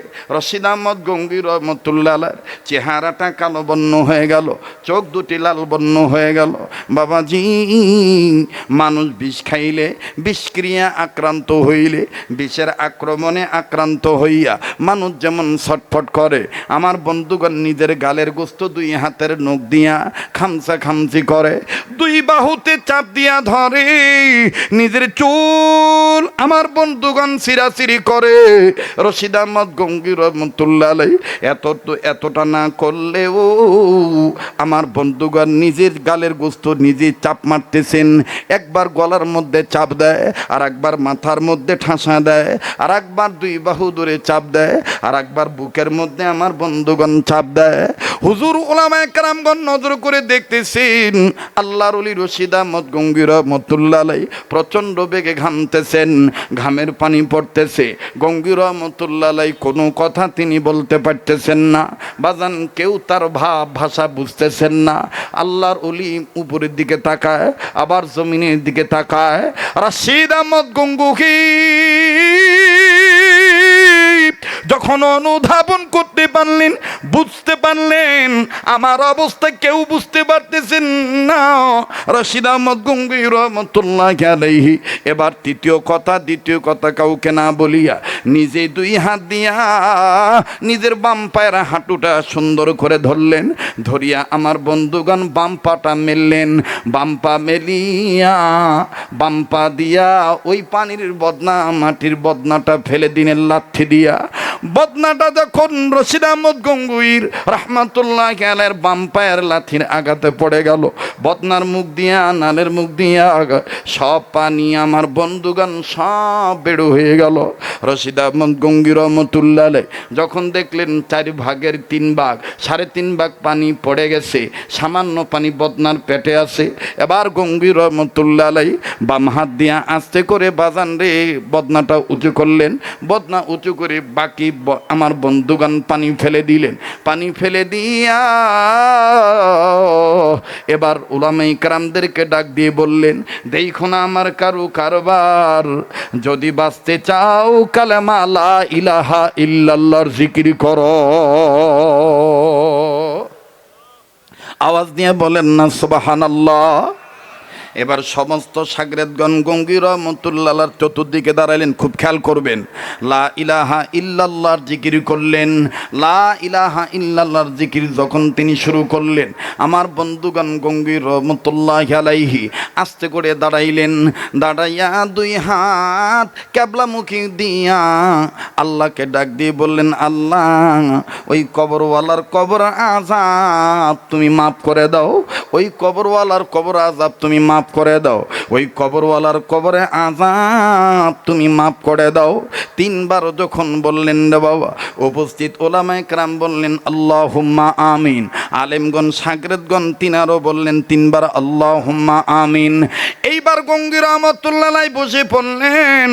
উপস্থিত ওলামায়ে কেরামগণ ডাক দিয়ে বলতেছেন, ওগো আল্লাহর ওলি, আমাদের শেরে তাজ, আমাদের মাথার মুকুট, উস্তাদুল উলামা, আপনি বলেন তো দেখি, আপনি কেন বদনাটাকে লাথি মারলেন, আর বদনার পানি নিজেও অবশিষ্ট পানি আপনি ফেলে দিলেন, এরপরে আমাদের জিকির করতে বললেন, এরপরে আবার আপনি বলতেছেন ওই কবরওয়ালার কবর আযাব আল্লাহ তুমি মাফ করে দাও। হুজুর বুঝতে পারলাম না ঘটনা কি। রাশিদ আহমদ গঙ্গী রহমতুল্লাহ আলাইহি বললেন, বাবা তাইলে তোমরা যেহেতু জানতে চাইছো জেনে নাও, আমি তোমাদেরকে বলছি বলবো, তবে বাজান আর এক বদনা পানি এনে দাও। এবার বাজান আর এক বদনা পানি এনে দেওয়া হলো। এ বাড়িওয়ালা মা বোনেরা, ইয়া আইয়ুহাল্লাযীনা আমানু কু আনফুসাকুম ওয়া আহলিকুম নার। আল্লাহ পাক বললেন, ইমানদার বান্দা বান্দিগণ, তোমরা নিজেরা জাহান্নামের আগুন থেকে বাঁচো, নিজেদের অধীনে যারা আছে তাদেরকে জাহান্নামের আগুন থেকে বাঁচাও। এমনি এমনি বাঁচা যাবে না, আল্লাহর হুকুম নবীর তরিকা মতে আমার বন্ধুগণ নিজের বাঁচতে হবে, অপরকে বাঁচাইতে হবে। একটু খেয়াল করে মনোযোগী হয়ে কথাগুলি শোনা চাই। রাশিদ আহমদ গঙ্গী রহমতুল্লাহ আলাইহিকে দ্বিতীয়বার যখন আবার ওই বদনাটি পানি এনে দেওয়া হলো, এবার আল্লাহর ওলি ওযু করবেন, করার আগে ডাক দিয়ে বললেন, আল্লাহ তুমি কবরওয়ালার কবর আযাব মাফ করছো কিনা আমি কিন্তু দেখবো আল্লাহ। না দেখা পর্যন্ত আমি বান্দা রশিদ, আমি কিন্তু ওযু করব না। বাজান রে, আল্লাহর ওলি রাশিদ আহমদ গঙ্গী রহমতুল্লাহ আলাইহি যখন এইভাবে আল্লাহর বান্দা আল্লাহর কাছে বললেন, আমার আল্লাহ দোয়া কবুল করলেন। ডাইন বামে ওলামায়ে কেরাম আছে, জিজ্ঞাসা করে দেখবেন বাবা, কিছু আলেম আছে, কিছু ওলি আছে মশহুর, কিছু ওলি আছে জমহর, আর কিছু বান্দা আছে মকবুল, যাদের সাথে ওঠা বসা করলে আল্লাহ করবে আমায় আপনায় কবুল। মকবুল এক জিনিস, কবুল এক জিনিস, কথা কয় না। মকবুল এক জিনিস, কবুল এটা আলেমরা বুঝবে। কষ্ট হইতেছে আপনাদের? রাশিদ আহমদ গঙ্গী রহমতুল্লাহ আলাইহি ছিলেন মকবুল বান্দা। আমার বন্ধুগণ, ওনার প্রত্যেকটা কথা আল্লাহ কবুল করতেন, সুবহানাল্লাহ। এই গঙ্গী রহমতুল্লাহ আলাইহি যখনই বললেন, আল্লাহ বদনায় যদি আমি নজর দিয়া দেখি, ওই কবরওয়ালার কবর আযাব তুমি মাফ করে দিয়েছো আল্লাহ, আমি তখনই ওযু বানাবো। উপস্থিত মুরিদরা কয়, সুবহানাল্লাহ, এ তো দেখতেছি সাংঘাতিক ওলি, আল্লাহর সাথে এইভাবে কথা বলতেছেন। বাজান আবার বিসমিল্লাহ বলে তিনি ওযু শুরু করলেন। প্রত্যেকটা অঙ্গ ধোয়ার পর ওই বদনার দিকে নজর দিলেন। শুরুতে বলেন, এই বয়ান সবার মতো আসার হবে না, এই বয়ান সবাই বুঝবেন না বাবা। যারা হক্কানি আলেম ওলামার সাথে হাত রাখছে, আমার বন্ধুগণ আল্লাহওয়ালার সাথে যাদের চল মিল আছে, ইলমে মারফতের জ্ঞান যারা অর্জন করেছেন, বৈশিষ্ট্য আদর্শ উদ্দেশ্য, আমার বন্ধুগণ তারাই ভালো মতন বুঝবেন, সফল তারাই হবেন বাবা। খুব খেয়াল করবেন, আল্লাহর ওলি রাশিদ আহমদ গঙ্গী রহমতুল্লাহি আলাইহি এবার অঙ্গ ধয় আর বদনার দিকে নজর দেয়। একবারে যখন ওযু শেষ হয়ে গেল, নজর করে দেখতে পান একজনের কবর দুইটা। বাজান বদনার মধ্যে যদি পানি থাকে, দেখবেন এই পানির দিকে তাকাইলে আয়নার মতন নিজের চেহারা দেখা যায়। কথা বলেন ঠিক কিনা? কিন্তু রাশিদ আহমদ গঙ্গী রহমতুল্লাহি আলাইহি উনি বদনার দিকে নজর দিয়ে দেখলেন ওনার চেহারা দেখা যায় না। উনি যেই কবরওয়ালার জন্য দোয়া করেছিলেন, ওই একজনের কবর দুই রকম দেখা যায়। তার মানে বাজান কেমন দুই রকম আমি বলছি বলবো।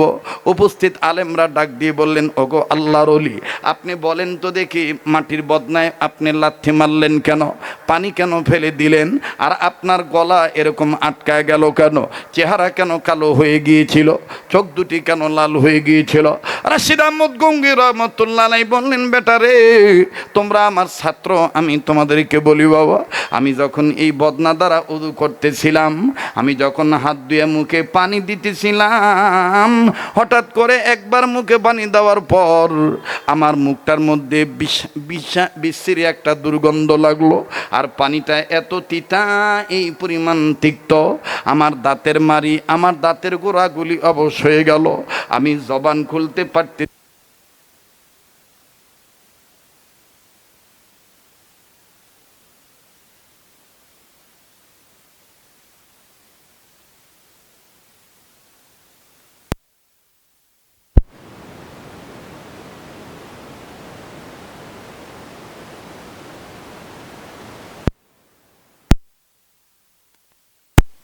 ওগো মালিক,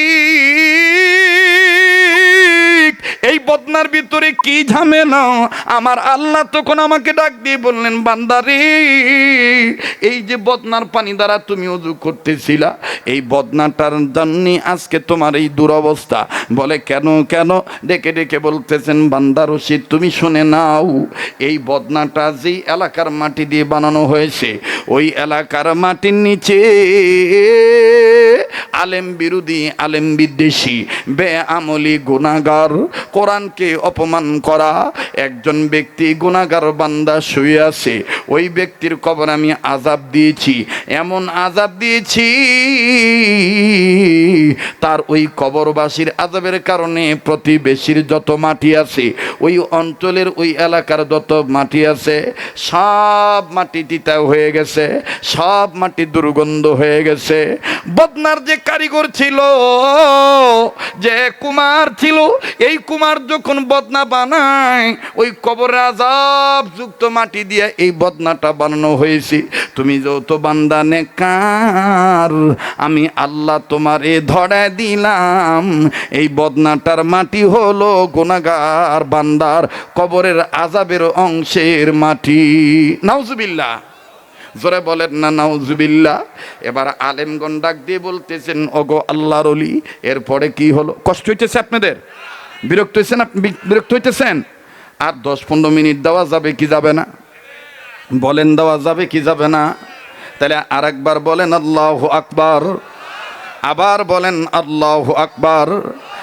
মুফতি রশিদ আহমদ গঙ্গী রহমতুল্লাহি আলাইহি চমৎকারভাবে আমার বন্ধুগণ সুন্দর করে বললেন, আমি যখন জানতে পারলাম এই অবস্থা, তখন আমি আস্তে করে আমার বাম পা দ্বারা বদনাটা ফেলে দিলাম, এই বদনার পানি সব পড়ে গেল। এরপরে আমি আবার বদনা ভরে পানি আনতে বললাম, আর যখন আমি আল্লাহকে বললাম, আল্লাহ মাফ করার কি কোনো উসিলা নাই, মাফ করার কি কোনো উসিলা নাই? আল্লাহ পাক ডাক দিয়ে বললেন, বান্দা, আমি কোরআনে বলে দিয়েছি, ওই যে বলেছিলাম ইমানদার বান্দাদেরকে আল্লাহ দুইভাবে ডাক দিয়েছেন। আল্লাহ বলেন, আমি বান্দাদেরকে, ইমানদার বান্দাদেরকে দুইভাবে ডাক দিয়েছি। আমি কোরআনে বলে দিয়েছি, ইয়া আইয়ুহান নাসু কুলু লা ইলাহা ইল্লাল্লাহু তুফলিহুন। বান্দা, তুমি যদি সফল হতে চাও, লা ইলাহা ইল্লাল্লাহর আইন মানো, লা ইলাহা ইল্লাল্লাহর চিহ্ন মানো, লা ইলাহা ইল্লাল্লাহর নির্দেশ মানো, লা ইলাহা ইল্লাল্লাহর রঙে রঙিন হও। আমার আল্লাহ তাআলা এক, আল্লাহ ছাড়া কোনো ইলা নাই। আইনদাতা, বিধানদাতা, রিজিকদাতা, মালিক, খালিক, বাঁচানেওয়ালা, মারনেওয়ালাও, ইজ্জত দেনওয়ালা, অসম্মান করনেওয়ালা আমার আল্লাহ ছাড়া আর কেউ নাই। লা ইলাহা ইল্লাল্লাহ। আল্লাহু আকবার। বলেন, বাঁচানের মালিককে? আবার বলেন, বাঁচানোর মালিককে? আমার বন্ধুগণ, হায়াত বাড়ায় দেওয়ার মালিককে? রশিদ আহমদ গঙ্গী রহমতুল্লাহ আলাইহি বললেন, আমি যখন বললাম আল্লাহ এই বান্দাকে কি মাফ করার কোনো উসিলা নাই, তখন আল্লাহ পাক ডাক দিয়ে বলেন, বান্দারি, তোমরা যে 9 জন আছো, এই 9 জন বাদে অনেক বান্দা আছে, অনেকেই কোরআনের হামিল না। কোরআনের হামিল কাকে বলে? শাইখুল হাদিস সাহেব উনি জানেন, আমার বন্ধুগণ উম্মতের উলামায়ে কেরাম জানেন। ডাক দিয়ে বলতেছেন, অনেকেই কোরআনের হামিল না, তোমরা তো কামেল জ্ঞানী মানুষ, তোমরা কোরআন হাদিসের হামেল, তোমরা যদি সম্মিলিতভাবে আমি আল্লাহর কাছে যদি এইভাবে ডাক দাও, লা ইলাহা ইল্লাল্লাহ বলো, আমি আল্লাহ কবরওয়ালার কবর আযাব মাফ করে দেব। এ বন্ধু, অত্র অঞ্চলে উম্মতের উলামায়ে কেরাম পা রেখেছেন, যোগ্য বুজুর্গ ব্যক্তি উলামায়ে কেরাম এসেছেন। এই এলাকার উদূরে সুদূরে, কাছে কিনারি, পুকুরের পারে, জঙ্গলের ধারে, গাছতলায়, বাসতলায়, নিরালায়, নির্জনে, পারিবারিক কবরস্থানে, এলাকার গোরস্থানে, বাবাজি, ধনী গরিব, নারী পুরুষকে কোথায় সেই তো জানা নাই। আমার বন্ধুগণ, আমার বাবাজিরা, যদি হক্কানি আলেমদের পা পড়ে কোরআন মজলিসের ব্যবস্থা করা হয়, কোরআন সুন্নাহর মাজালিস হয়, বাজান রে আলেমদের কদমের বরকতে অত্র অঞ্চলের কবর আযাব আল্লাহ কবরবাসীদেরকে মাফ করে দেয়। একটু জোরে বলেন না সুবহানাল্লাহ। বাজান কথাটা মিনিট একটু খুলে বলে দিই। আমাদের বাংলাদেশের উম্মুল মাদারিস কওমি মাদ্রাসা দারুল উলুম মঈনুল ইসলাম হাটাজারি মাদ্রাসা, এই হাটাজারি মাদ্রাসার একজন প্রবীণ বুজুর্গ আলেম ছিলেন, যার নাম মরহুম মাওলানা জমিরুদ্দিন রহমাতুল্লাহ আলাইহি। তিনি তার কিতাবের মধ্যে লিখেছেন, দুনিয়ার মুসলিমদের কোনো ছেলে মেয়ে যদি, মুসলমান ধর্মের কোনো ছেলে মেয়ে যদি লেখাপড়া জানুক আর না জানুক, সে যদি তার এলেম অনুযায়ী এতটুকুন এলেম যদি তার জানা থাকে, কালেমা তয়্যিবাটা সই করে পড়তে হবে, লা ইলাহা ইল্লাল্লাহু মুহাম্মাদুর রাসূলুল্লাহ। অনেকে বলে লা ইলাহা ইল্লাল্লাহু, কথা কয় না, লা ইলাহা ইল্লাল্লাহু মুহাম্মাদুর রাসূলুল্লাহ সাল্লাল্লাহু আলাইহি সাল্লাম। এতটুকুন কালেমা তয়্যিবা যদি কেউ একবার কোনো বেটা বেটি যদি শুদ্ধ করে পাঠ করে, পৃথিবীর যেই প্রান্তে পড়ুক না কেন, নওগাঁ পড়ুক, বগুড়া পড়ুক, রাজশাহী পড়ুক, চাঁপাইনবাবগঞ্জ পড়ুক, আমার বন্ধুগণ পৃথিবীর যেই প্রান্তে পড়ুক না কেন, ওই সন্তান একবার কালেমা তয়্যিবা পড়ার বরকতে তার বংশের ময় মুরব্বী, তার বাবা মার কবর আযাব আল্লাহ মাফ করিয়া দেয়। লা ইলাহা, জোরে লা ইলাহা, আরো জোরে লা ইলাহা। বলেন হয় কি হয় না? তাহলে এই সমস্ত মাদ্রাসার দরকার আছে না নাই? এবার আসেন পিছনের কথায় ফিরত যাই। উম্মতে মুহাম্মদীদের জাহান্নাম থেকে বাঁচার পথ কয়টা? নাম্বার 2, আলেমের ছাত্র হওয়া। আলেমের ছাত্র হইলে লাভ না লস। মনে আছে কিনা জানি না, ইমাম ফখরুদ্দিন রাজি রহমতুল্লাহ আলাইহি তাফসীর কাবীরের মধ্যে লেখেন, পয়গম্বর যাওয়ার সময় দেখলেন কবরে আযাব। খুব খেয়াল, পয়গম্বর যাওয়ার সময় দেখলেন কবরে ভয়ঙ্কর আযাব হইতেছে। পয়গম্বর কাউকে কিছু না বলিয়া নিজের কর্মের দিকে নিজে গেলেন চলিয়া। কর্ম যখন সম্পাদন হয়ে গেল, কর্ম শেষে পয়গম্বর আবার পূর্বে রাস্তায় আসতেছেন। আসার সময় নজর করে দেখতেছেন একটু আগে যে কবরে আযাব ছিল, এখন আর ওই কবরে কোনো আযাব নাই। মুহতারাম হাজিরিন, এবার পয়গম্বর কবরের কাছে দাঁড়ায় ডাক দিয়ে বললেন, আল্লাহ, একটু আগে যে কবরে আযাব ছিল, এখন আর ওই কবরে কোনো আযাব নাই। মালিক, আমি তোমার দরবারে জানবার চাই, কোন কাজের উসিলায় তুমি কবরওয়ালাকে তুমি মাফ করে দিয়েছো? আল্লাহ পাক ডাক দিয়ে বললেন, পয়গম্বর, এই কবরওয়ালা ছিল গুনাহগার, গুনাহ করে কবরে আসছে, কিন্তু রে পয়গম্বর, এই পয়গম্বর একটা সন্তান এই কবরওয়ালা গুনাহগার একটা সন্তান রেখে আসছে দুনিয়া। এই সন্তানটা এতদিন কথা বলা শিখে নেই, রিসেন্টলি যখন কথা বলা শিখলো, আমি আল্লাহ আল্লামাহুল বায়ান যখন ভাব প্রকাশের যোগ্যতা সন্তানকে দিয়ে দিলাম, তার এই সন্তান পিতৃহারা সন্তান, বাপহারা সন্তান, এতিম সন্তানকে নিয়ে তার মা অর্থাৎ কবরওয়ালার বিবি এই বাচ্চাটাকে নিয়ে মাদ্রাসা মক্তবে ভর্তি করে দিল। এটা বানোয়াট কোনো কিসসা কাহিনী নয়।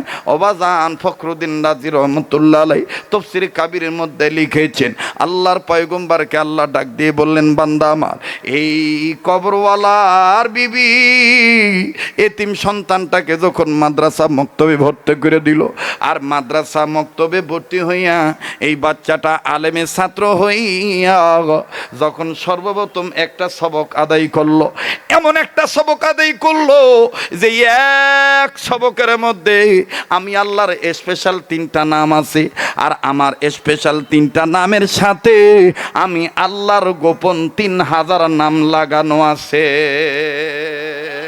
সুবহানাল্লাহ বলেন না? আমার তিনটা নামের সঙ্গে আমি আল্লাহর স্পেশাল 3000 গোপন নাম লাগানো আছে। এই বাচ্চাটা, মাসুম বাচ্চাটা আলেমের ছাত্র হইয়া এই সবকটা আদায় করলো। বাজান আশ্চর্য হয়ে যাবেন, এই মার্কাজুত তাকওয়া ক্যাডেট মাদ্রাসায় এই সবক কিন্তু পড়ানো হয়। বলবেন হুজুর সেই সবকটা কোন সবক? বাজান রে, এখানে কে বা কোন আলেম নাম জানি না, তিনিও বাজান ওই আয়াতের আলোচনা করেছেন। বাবা ফখরুদ্দিন রাজি রহমতুল্লাহ লেখেন, পয়গম্বরকে আল্লাহ ডাক দিয়ে বললেন, বান্দা এই বাচ্চাটা যে সবক পড়েছিল, সবকটা ছিল এই বিসমিল্লাহির রহমানির, পড়েন না, বিসমিল্লাহির রহমানির। ও বাবা, পড়তে যার ভাল লাগবে বুঝে নিবেন, আল্লাহ আপনাকে কবুল করছে। বলেন না, বিসমিল্লাহির রহমানির, আবার বিসমিল্লাহির রহমানির। আল্লাহ ডাক দিয়ে বললেন, পয়গম্বর এই বিসমিল্লাহ শরীফের মধ্যে আমি আল্লাহর তিনটা নাম আছে, আল্লাহ, রহমান, রহিম। এই তিনটা নামের সাথে আমি আল্লাহর গোপন 3000 নাম লাগানো আছে। এখন আপনারা বলেন, এই মার্কাজুত তাকওয়ায় এই বিসমিল্লাহির রহমানির রহিম পড়ানো হয় কি হয় না? লা ইলাহা ইল্লাল্লাহ পড়ানো হয় কি হয় না?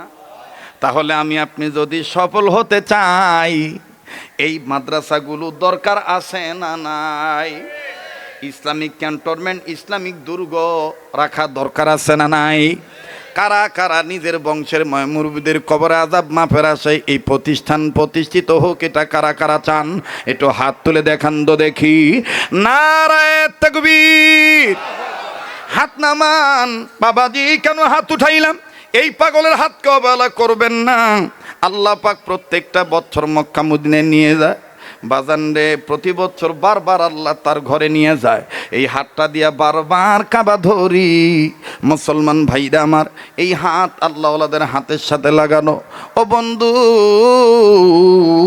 অনেকেই জানেন ইদানিং কয়েক বছর যাবত আল্লাহ এমন সুযোগ দিয়েছেন, আপনাদের দোয়ায়, মা বাবার দোয়ার বরকতে, উস্তাদদের দোয়ার বরকতে আমার আল্লাহ প্রত্যেকটা বছর গোটা রমজান মাস মদিনায় রেখে দেয়।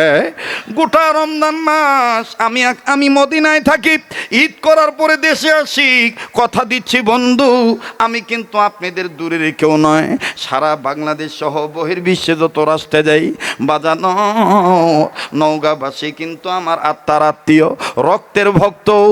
বাজান রে, কাল কিয়ামতের ময়দানে যদি আপনারা আল্লাহর দয়ায় কোনো এক উসিলায় যদি মাপে জান্নাতে চলে যাইতে চান, জান্নাতি হইয়া যান, আপনারা কিন্তু আমাকে রেখে যেতে পারবেন না।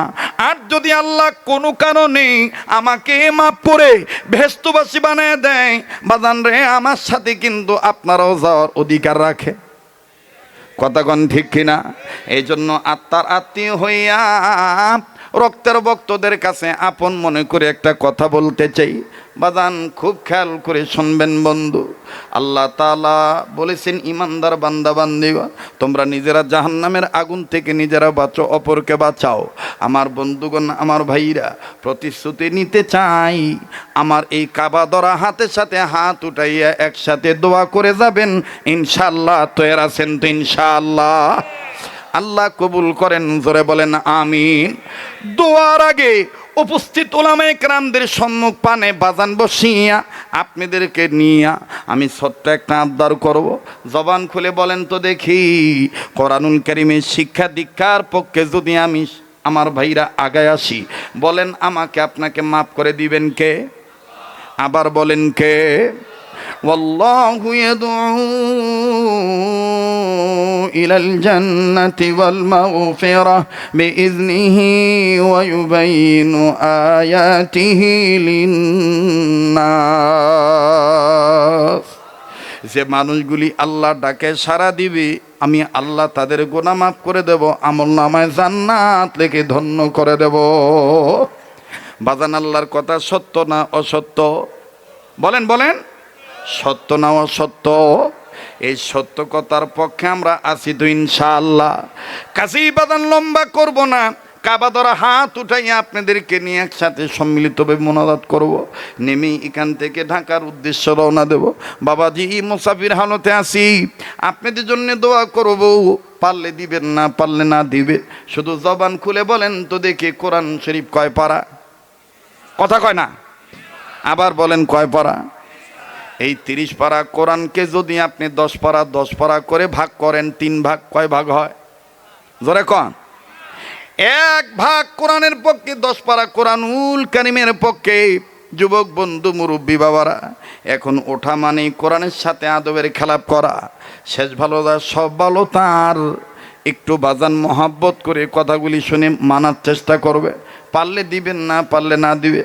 আমি দেখতে চাই এই মজলিসে এমন কোন মায়ের সন্তান আছে 10 পারা কোরআনকে মহাব্বত করিয়া, হুজুর আমি 1000 টাকা 500 খান টাকা আমি কোরআনের শিক্ষা প্রতিষ্ঠানের পক্ষে, কোরআনুল কারীমের শিক্ষার পক্ষে, লা ইলাহা ইল্লাল্লাহু মুহাম্মাদুর রাসূলুল্লাহ সাল্লাল্লাহু আলাইহি সাল্লাম, এই কালেমা তয়্যিবা যেখানে শিক্ষা দেওয়া হয়, এই ঘরের পক্ষে, শিক্ষার পক্ষে হুজুর আমি 500 খান টাকা, 1000 টাকা 10 পারা কোরআনের পক্ষে, কোরআনের 1 ভাগের পক্ষে আমি দান করলাম। আপনি আমার জন্য দোয়া করবে, আমি আপনার জন্য দোয়া করব। অবাজান কত টাকা পয়সা কত জায়গায় নষ্ট হয়ে যায়। ব্যবসায়ী বাবারা, চাকরিজীবী বাবারা, ভাইরা, আমার বন্ধুগান, নিয়ত করে আপনি দান করবেন, আল্লাহ কপাল খুলে দিবেন ইনশাআল্লাহ।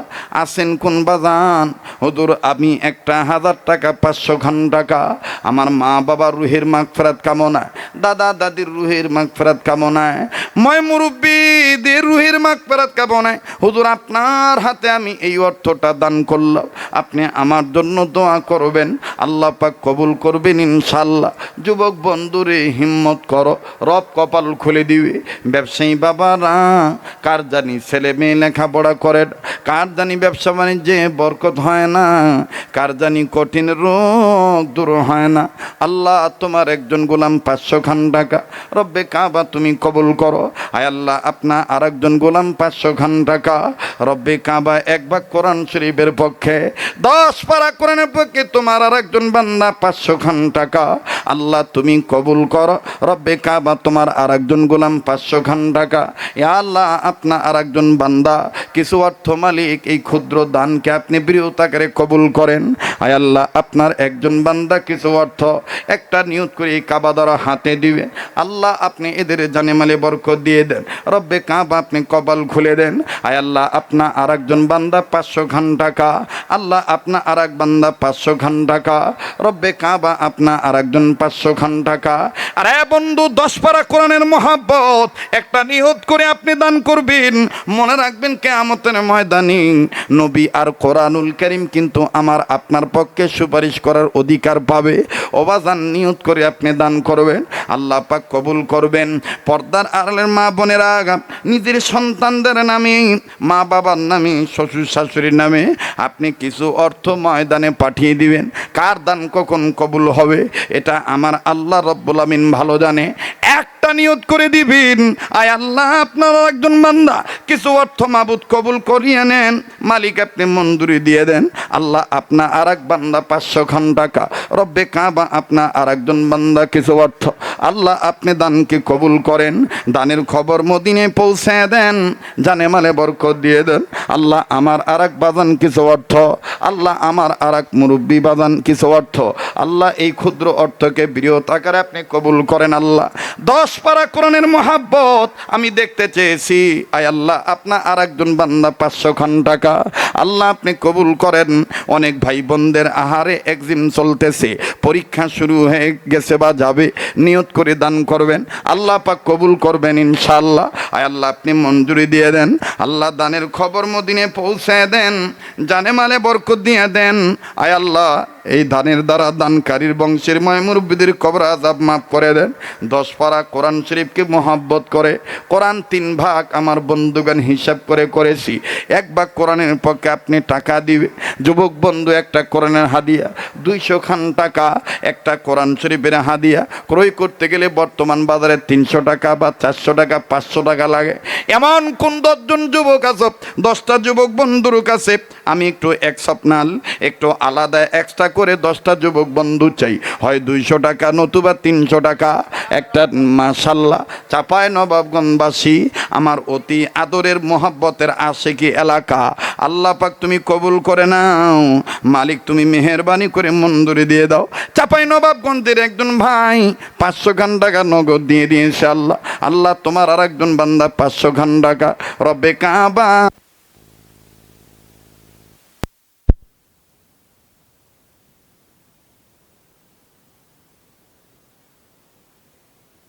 وإن لم تغفر لنا ربنا ظلمنا أنفسنا وإن لم تغفر لنا وترحمنا لنكونن من الخاسرين ربنا آتنا في الدنيا حسنة وفي الآخرة حسنة وقنا عذاب النار ربنا لا تزغ قلوبنا بعد إذ هديتنا وهب لنا من لدنك رحمة إنك أنت الوهاب ربنا هب لنا من أزواجنا وذرياتنا قرة أعين واجعلنا للمتقين إماما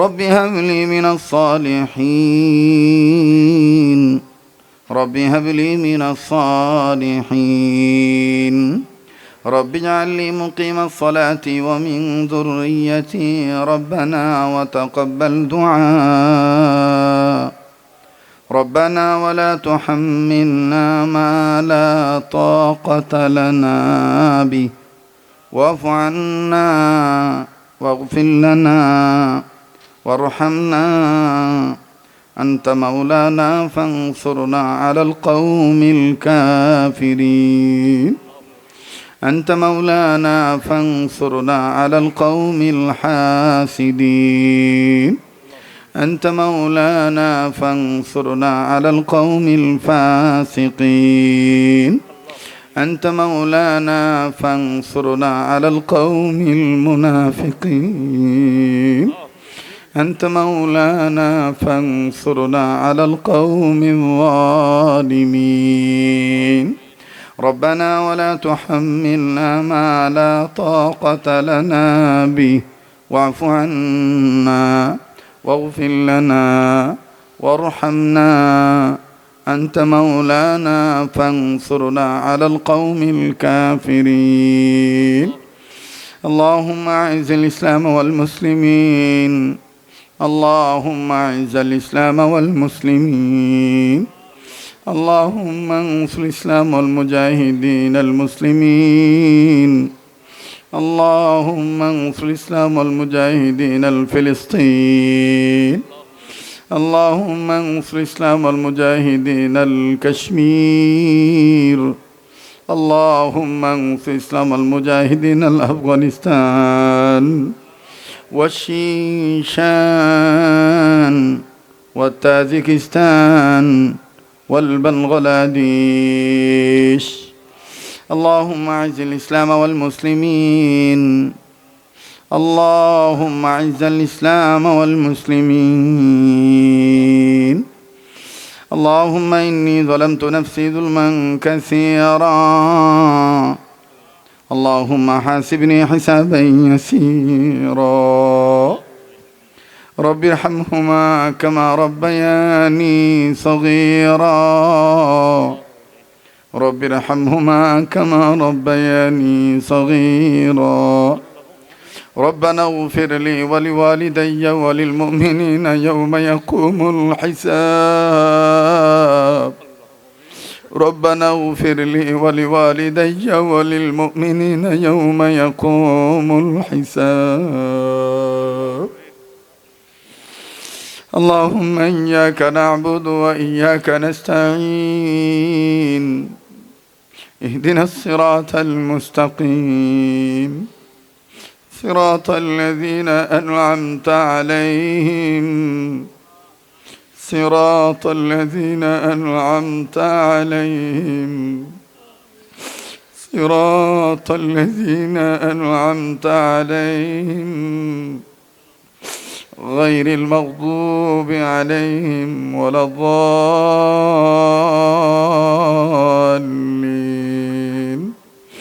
آمين.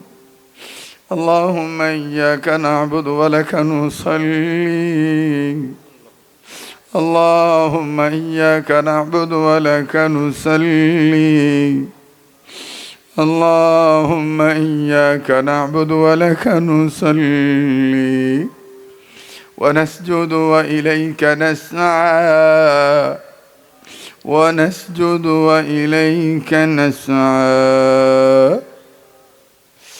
اللهم أنت السلام منك السلام وإليك يرجع السلام. حينا ربنا بالسلام وأدخلنا الجنة دارك دار السلام. تباركت ربنا وتعاليت يا ذا الجلال والإكرام. يا حي يا قيوم برحمتك نستغيث، يا حي يا قيوم برحمتك نستغيث، يا حي يا قيوم برحمتك نستغيث. حسبنا الله ونعم الوكيل، نعم المولى ونعم النصير. حسبنا الله ونعم الوكيل، نعم المولى ونعم النصير. يا حي يا قيوم يا ذا الجلال والإكرام، يا حي يا قيوم يا ذا الجلال والإكرام. يا أكرم الأكرمين، يا أرحم الراحمين، يا رب العالمين، يا هنان يا منان يا الله، يا رحمن يا رحيم يا الله، يا خالق يا مالك يا الله، يا حي يا قيوم يا ذا الجلال والإكرام. يا قاضي الحاجات، يا واسع المغفرة، يا واسع المغفرة، يا قاضي الحاجات، يا حلال المشكلات، يا حلال المشكلات، يا رافع الدرجات.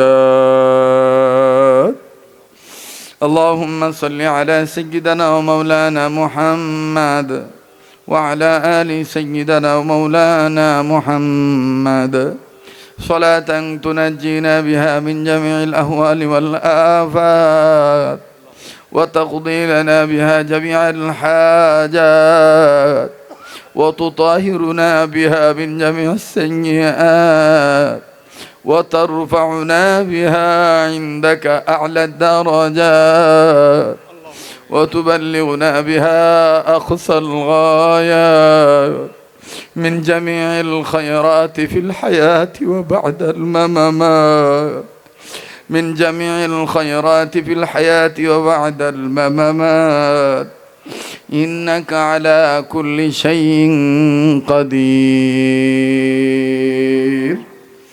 لا إله إلا أنت سبحانك إني كنت من الظالمين.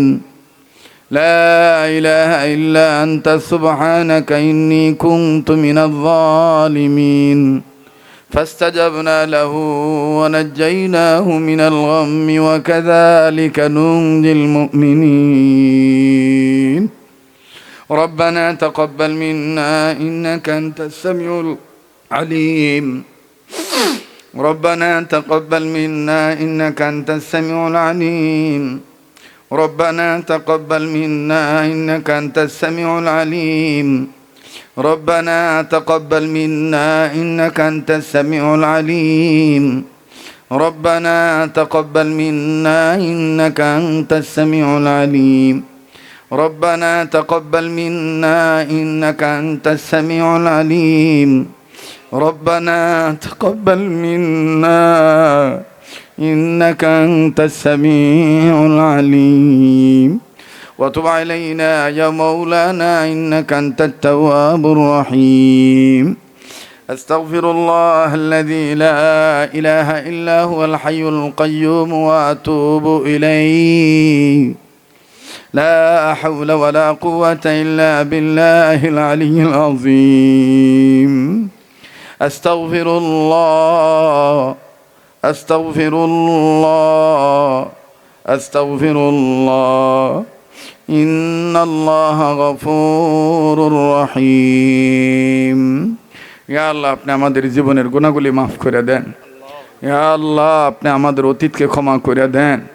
আল্লাহ আপনি আমাদের বর্তমান জীবনের ভুল ত্রুটিগুলি সংশোধন করে দেন ইয়া আল্লাহ আপনি আমাদের ভবিষ্যৎ জীবনকে আলোকিত করে দেন ইয়া আল্লাহ तमाम পৃথিবীর মুমিন মুমিনাত মুসলিমিন মুসলিমাত জিন ইনসান যারা কবরবাসী সবাইকে জান্নাতবাসী করে দেন ইয়া আল্লাহ तमाम পৃথিবীর মুমিন মুমিনাত মুসলিমিন মুসলিমাত জিন ইনসান যারা জীবিত আছে হেদায়েতের ফয়সালা করে দেন ইয়া আল্লাহ হায়াতের মধ্যে বরকত দিয়ে দেন ইয়া আল্লাহ পৃথিবীর সমস্ত মাজলুম মুসলমানদের হেফাজত ফরমান জালিমদের হেদায়েত দান করেন ইয়া আল্লাহ तमाम পৃথিবীর সমস্ত সৃষ্টিজীবীর জন্য শান্তির ফয়সালা করিয়া দেন ইয়া আল্লাহ খাস করে আমার বাংলাদেশকে কবুল ফরমান ইয়া আল্লাহ সীমান্ত ডিস্ট্রিক্ট নওগাঁ জেলাকে কবুল ফরমান ইয়া আল্লাহ এই এলাকাকে কবুল ফরমান এই মহল্লা এই পাড়ার ঘরে ঘরে রহমত বরকত নাজিল করে দেন ইয়া আল্লাহ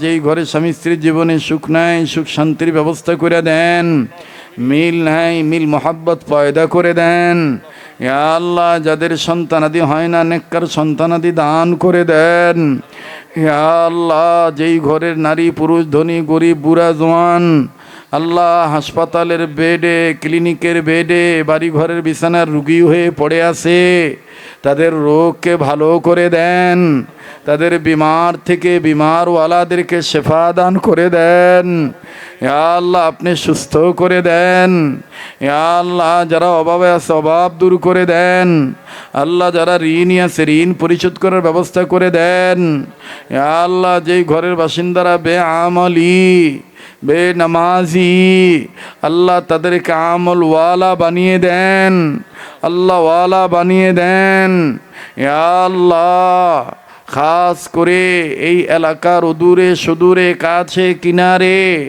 আল্লাহ কার কবর কোথায় আমার জানা নাই আল্লাহ সমস্ত কবরবাসীদেরকে জান্নাতবাসী করে দেন আল্লাহ জানি না যাদের দাদা দাদি নানা নানি আত্মীয় স্বজন আস্থা ভাজন শ্রদ্ধা ভাজন আপনজন গুরুজন স্নেহ ভাজন ইয়া আল্লাহ প্রতিবেশী পড়োশি মা বাপ ছেলে মেয়ে ভাই বোন যারা এই কবরবাসী প্রত্যেককে জান্নাতবাসী করে দেন ইয়া আল্লাহ যাদের মা বাপ বেঁচে আছে তাদের মা বাবার হায়াত বাড়ায় দেন যাদের মা বাপ অসুস্থ সুস্থ করিয়া দেন ইয়া আল্লাহ খাস করে এই মাদ্রাসাকে কবুল ফরমান মারকাজুত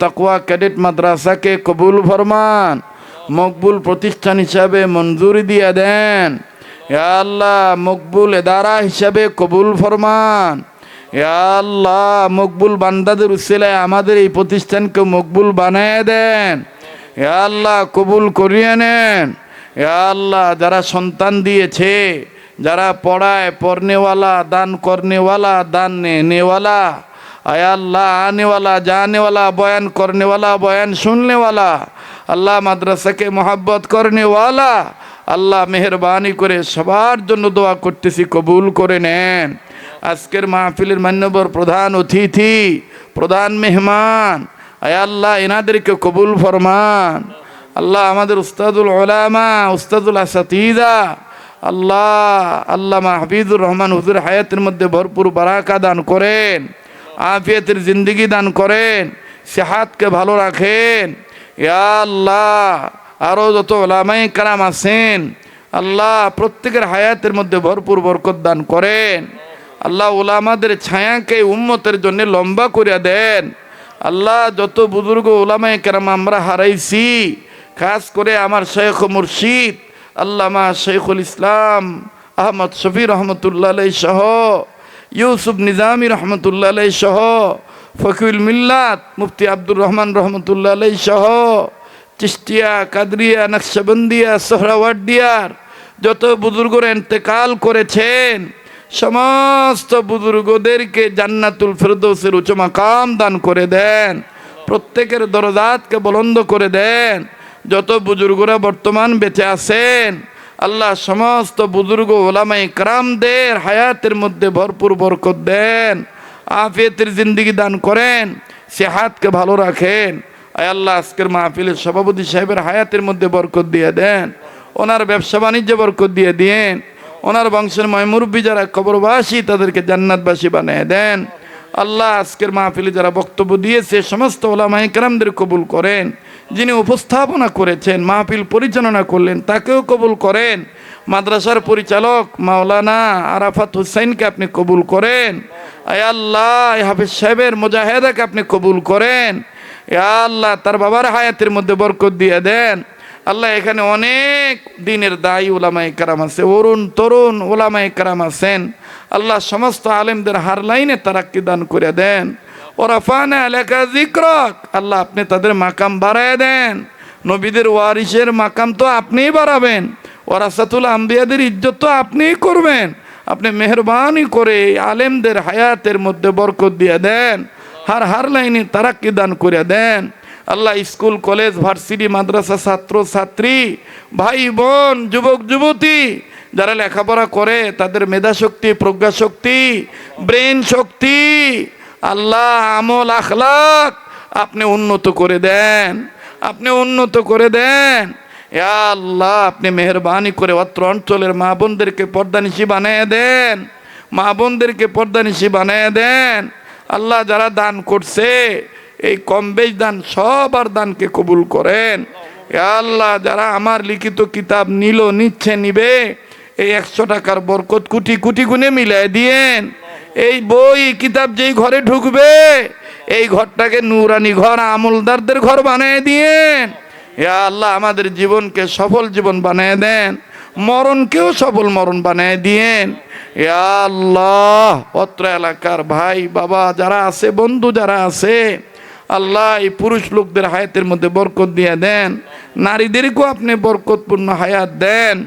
ইয়া আল্লাহ আমার এই যুবক বন্ধু ভাই বাবাদেরকে সকল প্রকার মাদকের নেশার জগৎ থেকে ফিরাইয়া দেন। আল্লাহ মাদকের নেশার জগৎ থেকে ফিরাইয়া দেন। ইয়া আল্লাহ রোডে ঘাটে চলাচল করে হুন্ডা, মোটরসাইকেল, বাইসাইকেল, অন্যান্য যানবাহন, গাড়ি, আয় আল্লাহ যে যেই পথে চলে, রাজপথ, আকাশপথ, নদীপথ, মেট্রোপথ, আল্লাহ যে যে পথে চলে এই পথিকদেরকে সকল প্রকার দুর্ঘটনা, অ্যাক্সিডেন্ট থেকে হেফাজত করিয়েন। আল্লাহ হেফাজত করিয়েন। আয় আল্লাহ বিপদে পড়লে বিপদ থেকে উদ্ধার করে দিয়েন। ইয়া আল্লাহ আপনি খাস করে আমাদের নসিবে বারবার মক্কা মদিনা জিয়ারত নসিব করিয়া দেন। জীবনে একবার হলো স্বপ্নের মাধ্যমে নবীজির দিদার নসিব করিয়া দেন। ইয়া আল্লাহ যা চাইতে পারলাম দিয়ে দেন, যা চাইতে মনে নাই তাও দিয়ে দিয়েন। আল্লাহ আশেপাশে বড় ছোট যত এদারা, যত মাদ্রাসা আছে, সকল দিনী প্রতিষ্ঠান, ইসলামিক দুর্গ, ইসলামিক ক্যান্টনমেন্ট, আল্লাহ আপনি হেফাজত করেন। আল্লাহ মাদ্রাসার মুখালাফাত যারা করে, মাদ্রাসার বিরোধিতা যারা করে, আল্লাহ তাদেরকে মুআফিক বানায় দেন, মুহিব্বিন বানায় দেন। আল্লাহ মাদ্রাসাওয়ালাদেরকে আল্লাহ তাদের নজরে ভালো বানায় দেন, তাদের অন্তরটাকেও ভালো বানায় দেন। ইয়া আল্লাহ খাস করে নওগাঁ জেলার ঐতিহ্যবাহী প্রতিষ্ঠান আয় আল্লাহ দারুল দেওবন্দের উসুল মোতাবেক নিজামুল আওকাত মেনে অনেক প্রতিষ্ঠান আছে। আল্লাহ কত প্রতিষ্ঠানের নাম বলি, আল্লাহ দপ্তরিপাড়া মাদ্রাসা, পোরশা মাদ্রাসা, শান্তার মাদ্রাসা, ঢাকা রোড মাদ্রাসা, আরও যত মাদ্রাসা আছে আল্লাহ, আদমদিঘি মাদ্রাসা সহ ছোট বড় সব প্রতিষ্ঠানে, মার্কাজুত তাকওয়া ক্যাডেট মাদ্রাসা সহ সব মাদ্রাসাকে আপনি কবুল করেন, সব মাদ্রাসাকে আপনি কবুল করেন। সকল প্রতিষ্ঠানের যা যা জরুরত আছে মিটাইয়া দেন, গায়বী খাজানা থেকে ব্যবস্থা করে দেন। আল্লাহ হাত নামাইতে মনে চায় না, দিল বলে আপনি দোয়া ফিরে দিবেন না। যে যা চায় দিয়া দেন আল্লাহ, যে যা চায় দিয়া দেন আল্লাহ। প্রত্যেকের মাকসাদগুলিকে মাকসাদে হাসানা বানাইয়া দেন, প্রত্যেকের মাকসাদগুলিকে মাকসাদে হাসানা বানাইয়া দেন। আল্লাহ যা বলতে ভুলে গেছি তাও কবুল করে নেন। আল্লাহ আমরা যে যেখানে যাব সহি সালামতে পৌঁছে দিয়েন। আমার এই ভাইয়েরা, বাবারা, মায়েরা, বোনেরা যাওয়ার সময় যে পা বাড়াবে দিনী কাছ থেকে, প্রতিটি কদমে কদমে কোটি কোটি গুনাহ মাফ করে কোটি কোটি নেকি দান করে দিয়েন। আল্লাহ আপনি আমাদের হয়ে যান, আমাদেরকে আপনার বানায় নেন। আল্লাহ আপনি আমাদের হয়ে যান, আমাদেরকে আপনার বানায় নেন। আল্লাহ চিরজীবন যেই ঘরে থাকতে হবে ওই ঘরটাকে শান্তির ঘর বানায় দিয়ে, আল্লাহ দুনিয়ায় কেউ চিরদিন থাকতে পারবো না, আয় আল্লাহ ওই ঘরটাকে দুজকের কারখানা বানেন না। আল্লাহ আমার বাচ্চাদেরকে কবুল করে নিয়েন, আমার বিবিকে কবুল করেন, আমার মা বাপ শ্বশুর শাশুড়ি আত্মীয় স্বজন আস্থাভাজন আত্মীয় অনাত্মীয়, আল্লাহ পরিচিত অপরিচিত, ধনী গরিব, শিক্ষিত অর্ধশিক্ষিত, আয় আল্লাহ যে যেখান থেকে আমার কাছে দোয়া চাইছে, দোয়ার হকদার, দোয়ার আশা রাখে, প্রত্যেকের জন্য দোয়া করতেছি, কবুল করে নেন। আল্লাহ নওগাঁ জেলার অনেক ছেলেরা প্রবাসী জীবনে আছে। আল্লাহ বাহিরের রাষ্ট্রে গেলে যাদের সাথে পরিচয় হয়ে যায়, যাদের সাথে দেখা হয়ে যায়, আল্লাহ ইউরোপ কান্ট্রি, আরব আমিরাত, যে যেখানে আছে সকল প্রবাসীদের ভালো রাখেন, আয় রোজগারে বরকত দিয়ে দিয়েন, সময় মতো নিরাপদে সহি সালামতে দেশের সন্তান দেশে ফেরত আইনা দিয়েন। যারা বিদেশ যাওয়ার জন্য টাকা পয়সা জমা দিয়ে আটকা পড়ে আছে দ্রুত যাওয়ার ব্যবস্থা করে দেন। আল্লাহ ব্যবসায়ীদের ব্যবসায় বরকত দিয়ে দেন। আল্লাহ যারা চাকরি করে প্রমোশন দিয়ে দেন, যারা লেখাপড়া করে রেজাল্ট ভালো করে দেন, যারা হামলা মামলা ঝামেলার পেরেশানিতে আছে শান্তি যুক্ত জীবন দান করে দেন। আয় আল্লাহ এখানে যাকে পছন্দ তার উসিলে দোয়াগুলি কবুল করে নেন। এতগুলো মানুষের মধ্যে কি কেউ আপনার পেয়ারা বান্দা নাই? আয় আল্লাহ আমি না হয় অপরাধী, আমি না হয় গুনাহগার, এখানে কেউ কি তোমার নেককার বান্দা নাই? মানুষ না থাকলেও তো জিন আছে। আয় আল্লাহ এই নেককারদের উসিলা আমাদের দোয়াগুলি কবুল করে নেন, দোয়াগুলি কবুল করে নেন। নবীজির উসিলায় দোয়াগুলি কবুল ফরমান। আল্লাহ আমার দেশের সরকার প্রশাসন জনগণ সবার অন্তরে দ্বীনের সহি বুঝ পয়দা করে দেন। রাজনীতিকে কেন্দ্র করে মারামারি, কাটাকাটি, খুনাখুনি, রক্তপাত, জ্বালাও পোড়াও, অশান্তি এগুলো থেকে হেফাজত করেন দেশ ও দেশের জনগণকে। আল্লাহ আপনি হেফাজত করেন, আমার মাতৃভূমির স্বাধীনতা সার্বভৌমত্ব কায়েম রাখেন। আল্লাহ একটা ডাক দেন না, বলেন না আল্লাহ, আবার বলেন না আল্লাহ। আরে ভাই যার ডাকতে ভাল লাগতেছে বুঝে নেন, আল্লাহ আপনাকে মাফ করে দিবে, আল্লাহ আপনার দোয়াগুলি কবুল করে নিবে। বলেন না ইয়া আল্লাহ, বলেন না ইয়া আল্লাহ। আল্লাহ আল্লাহ আল্লাহ আপনি নবীর উসিলায় দোয়াগুলি কবুল ফরমান। ওয়াসাল্লাল্লাহু তাআলা আলা খাইরি খালকি মুহাম্মাদিন ওয়া আলা আলিহি ওয়া আসহাবিহি আজমাইন। সুবহান রাব্বিকা রাব্বিল ইজ্জাতি আম্মা ইয়াসিফুন ওয়া সালামুন আলাল মুরসালিন ওয়াল হামদুলিল্লাহ।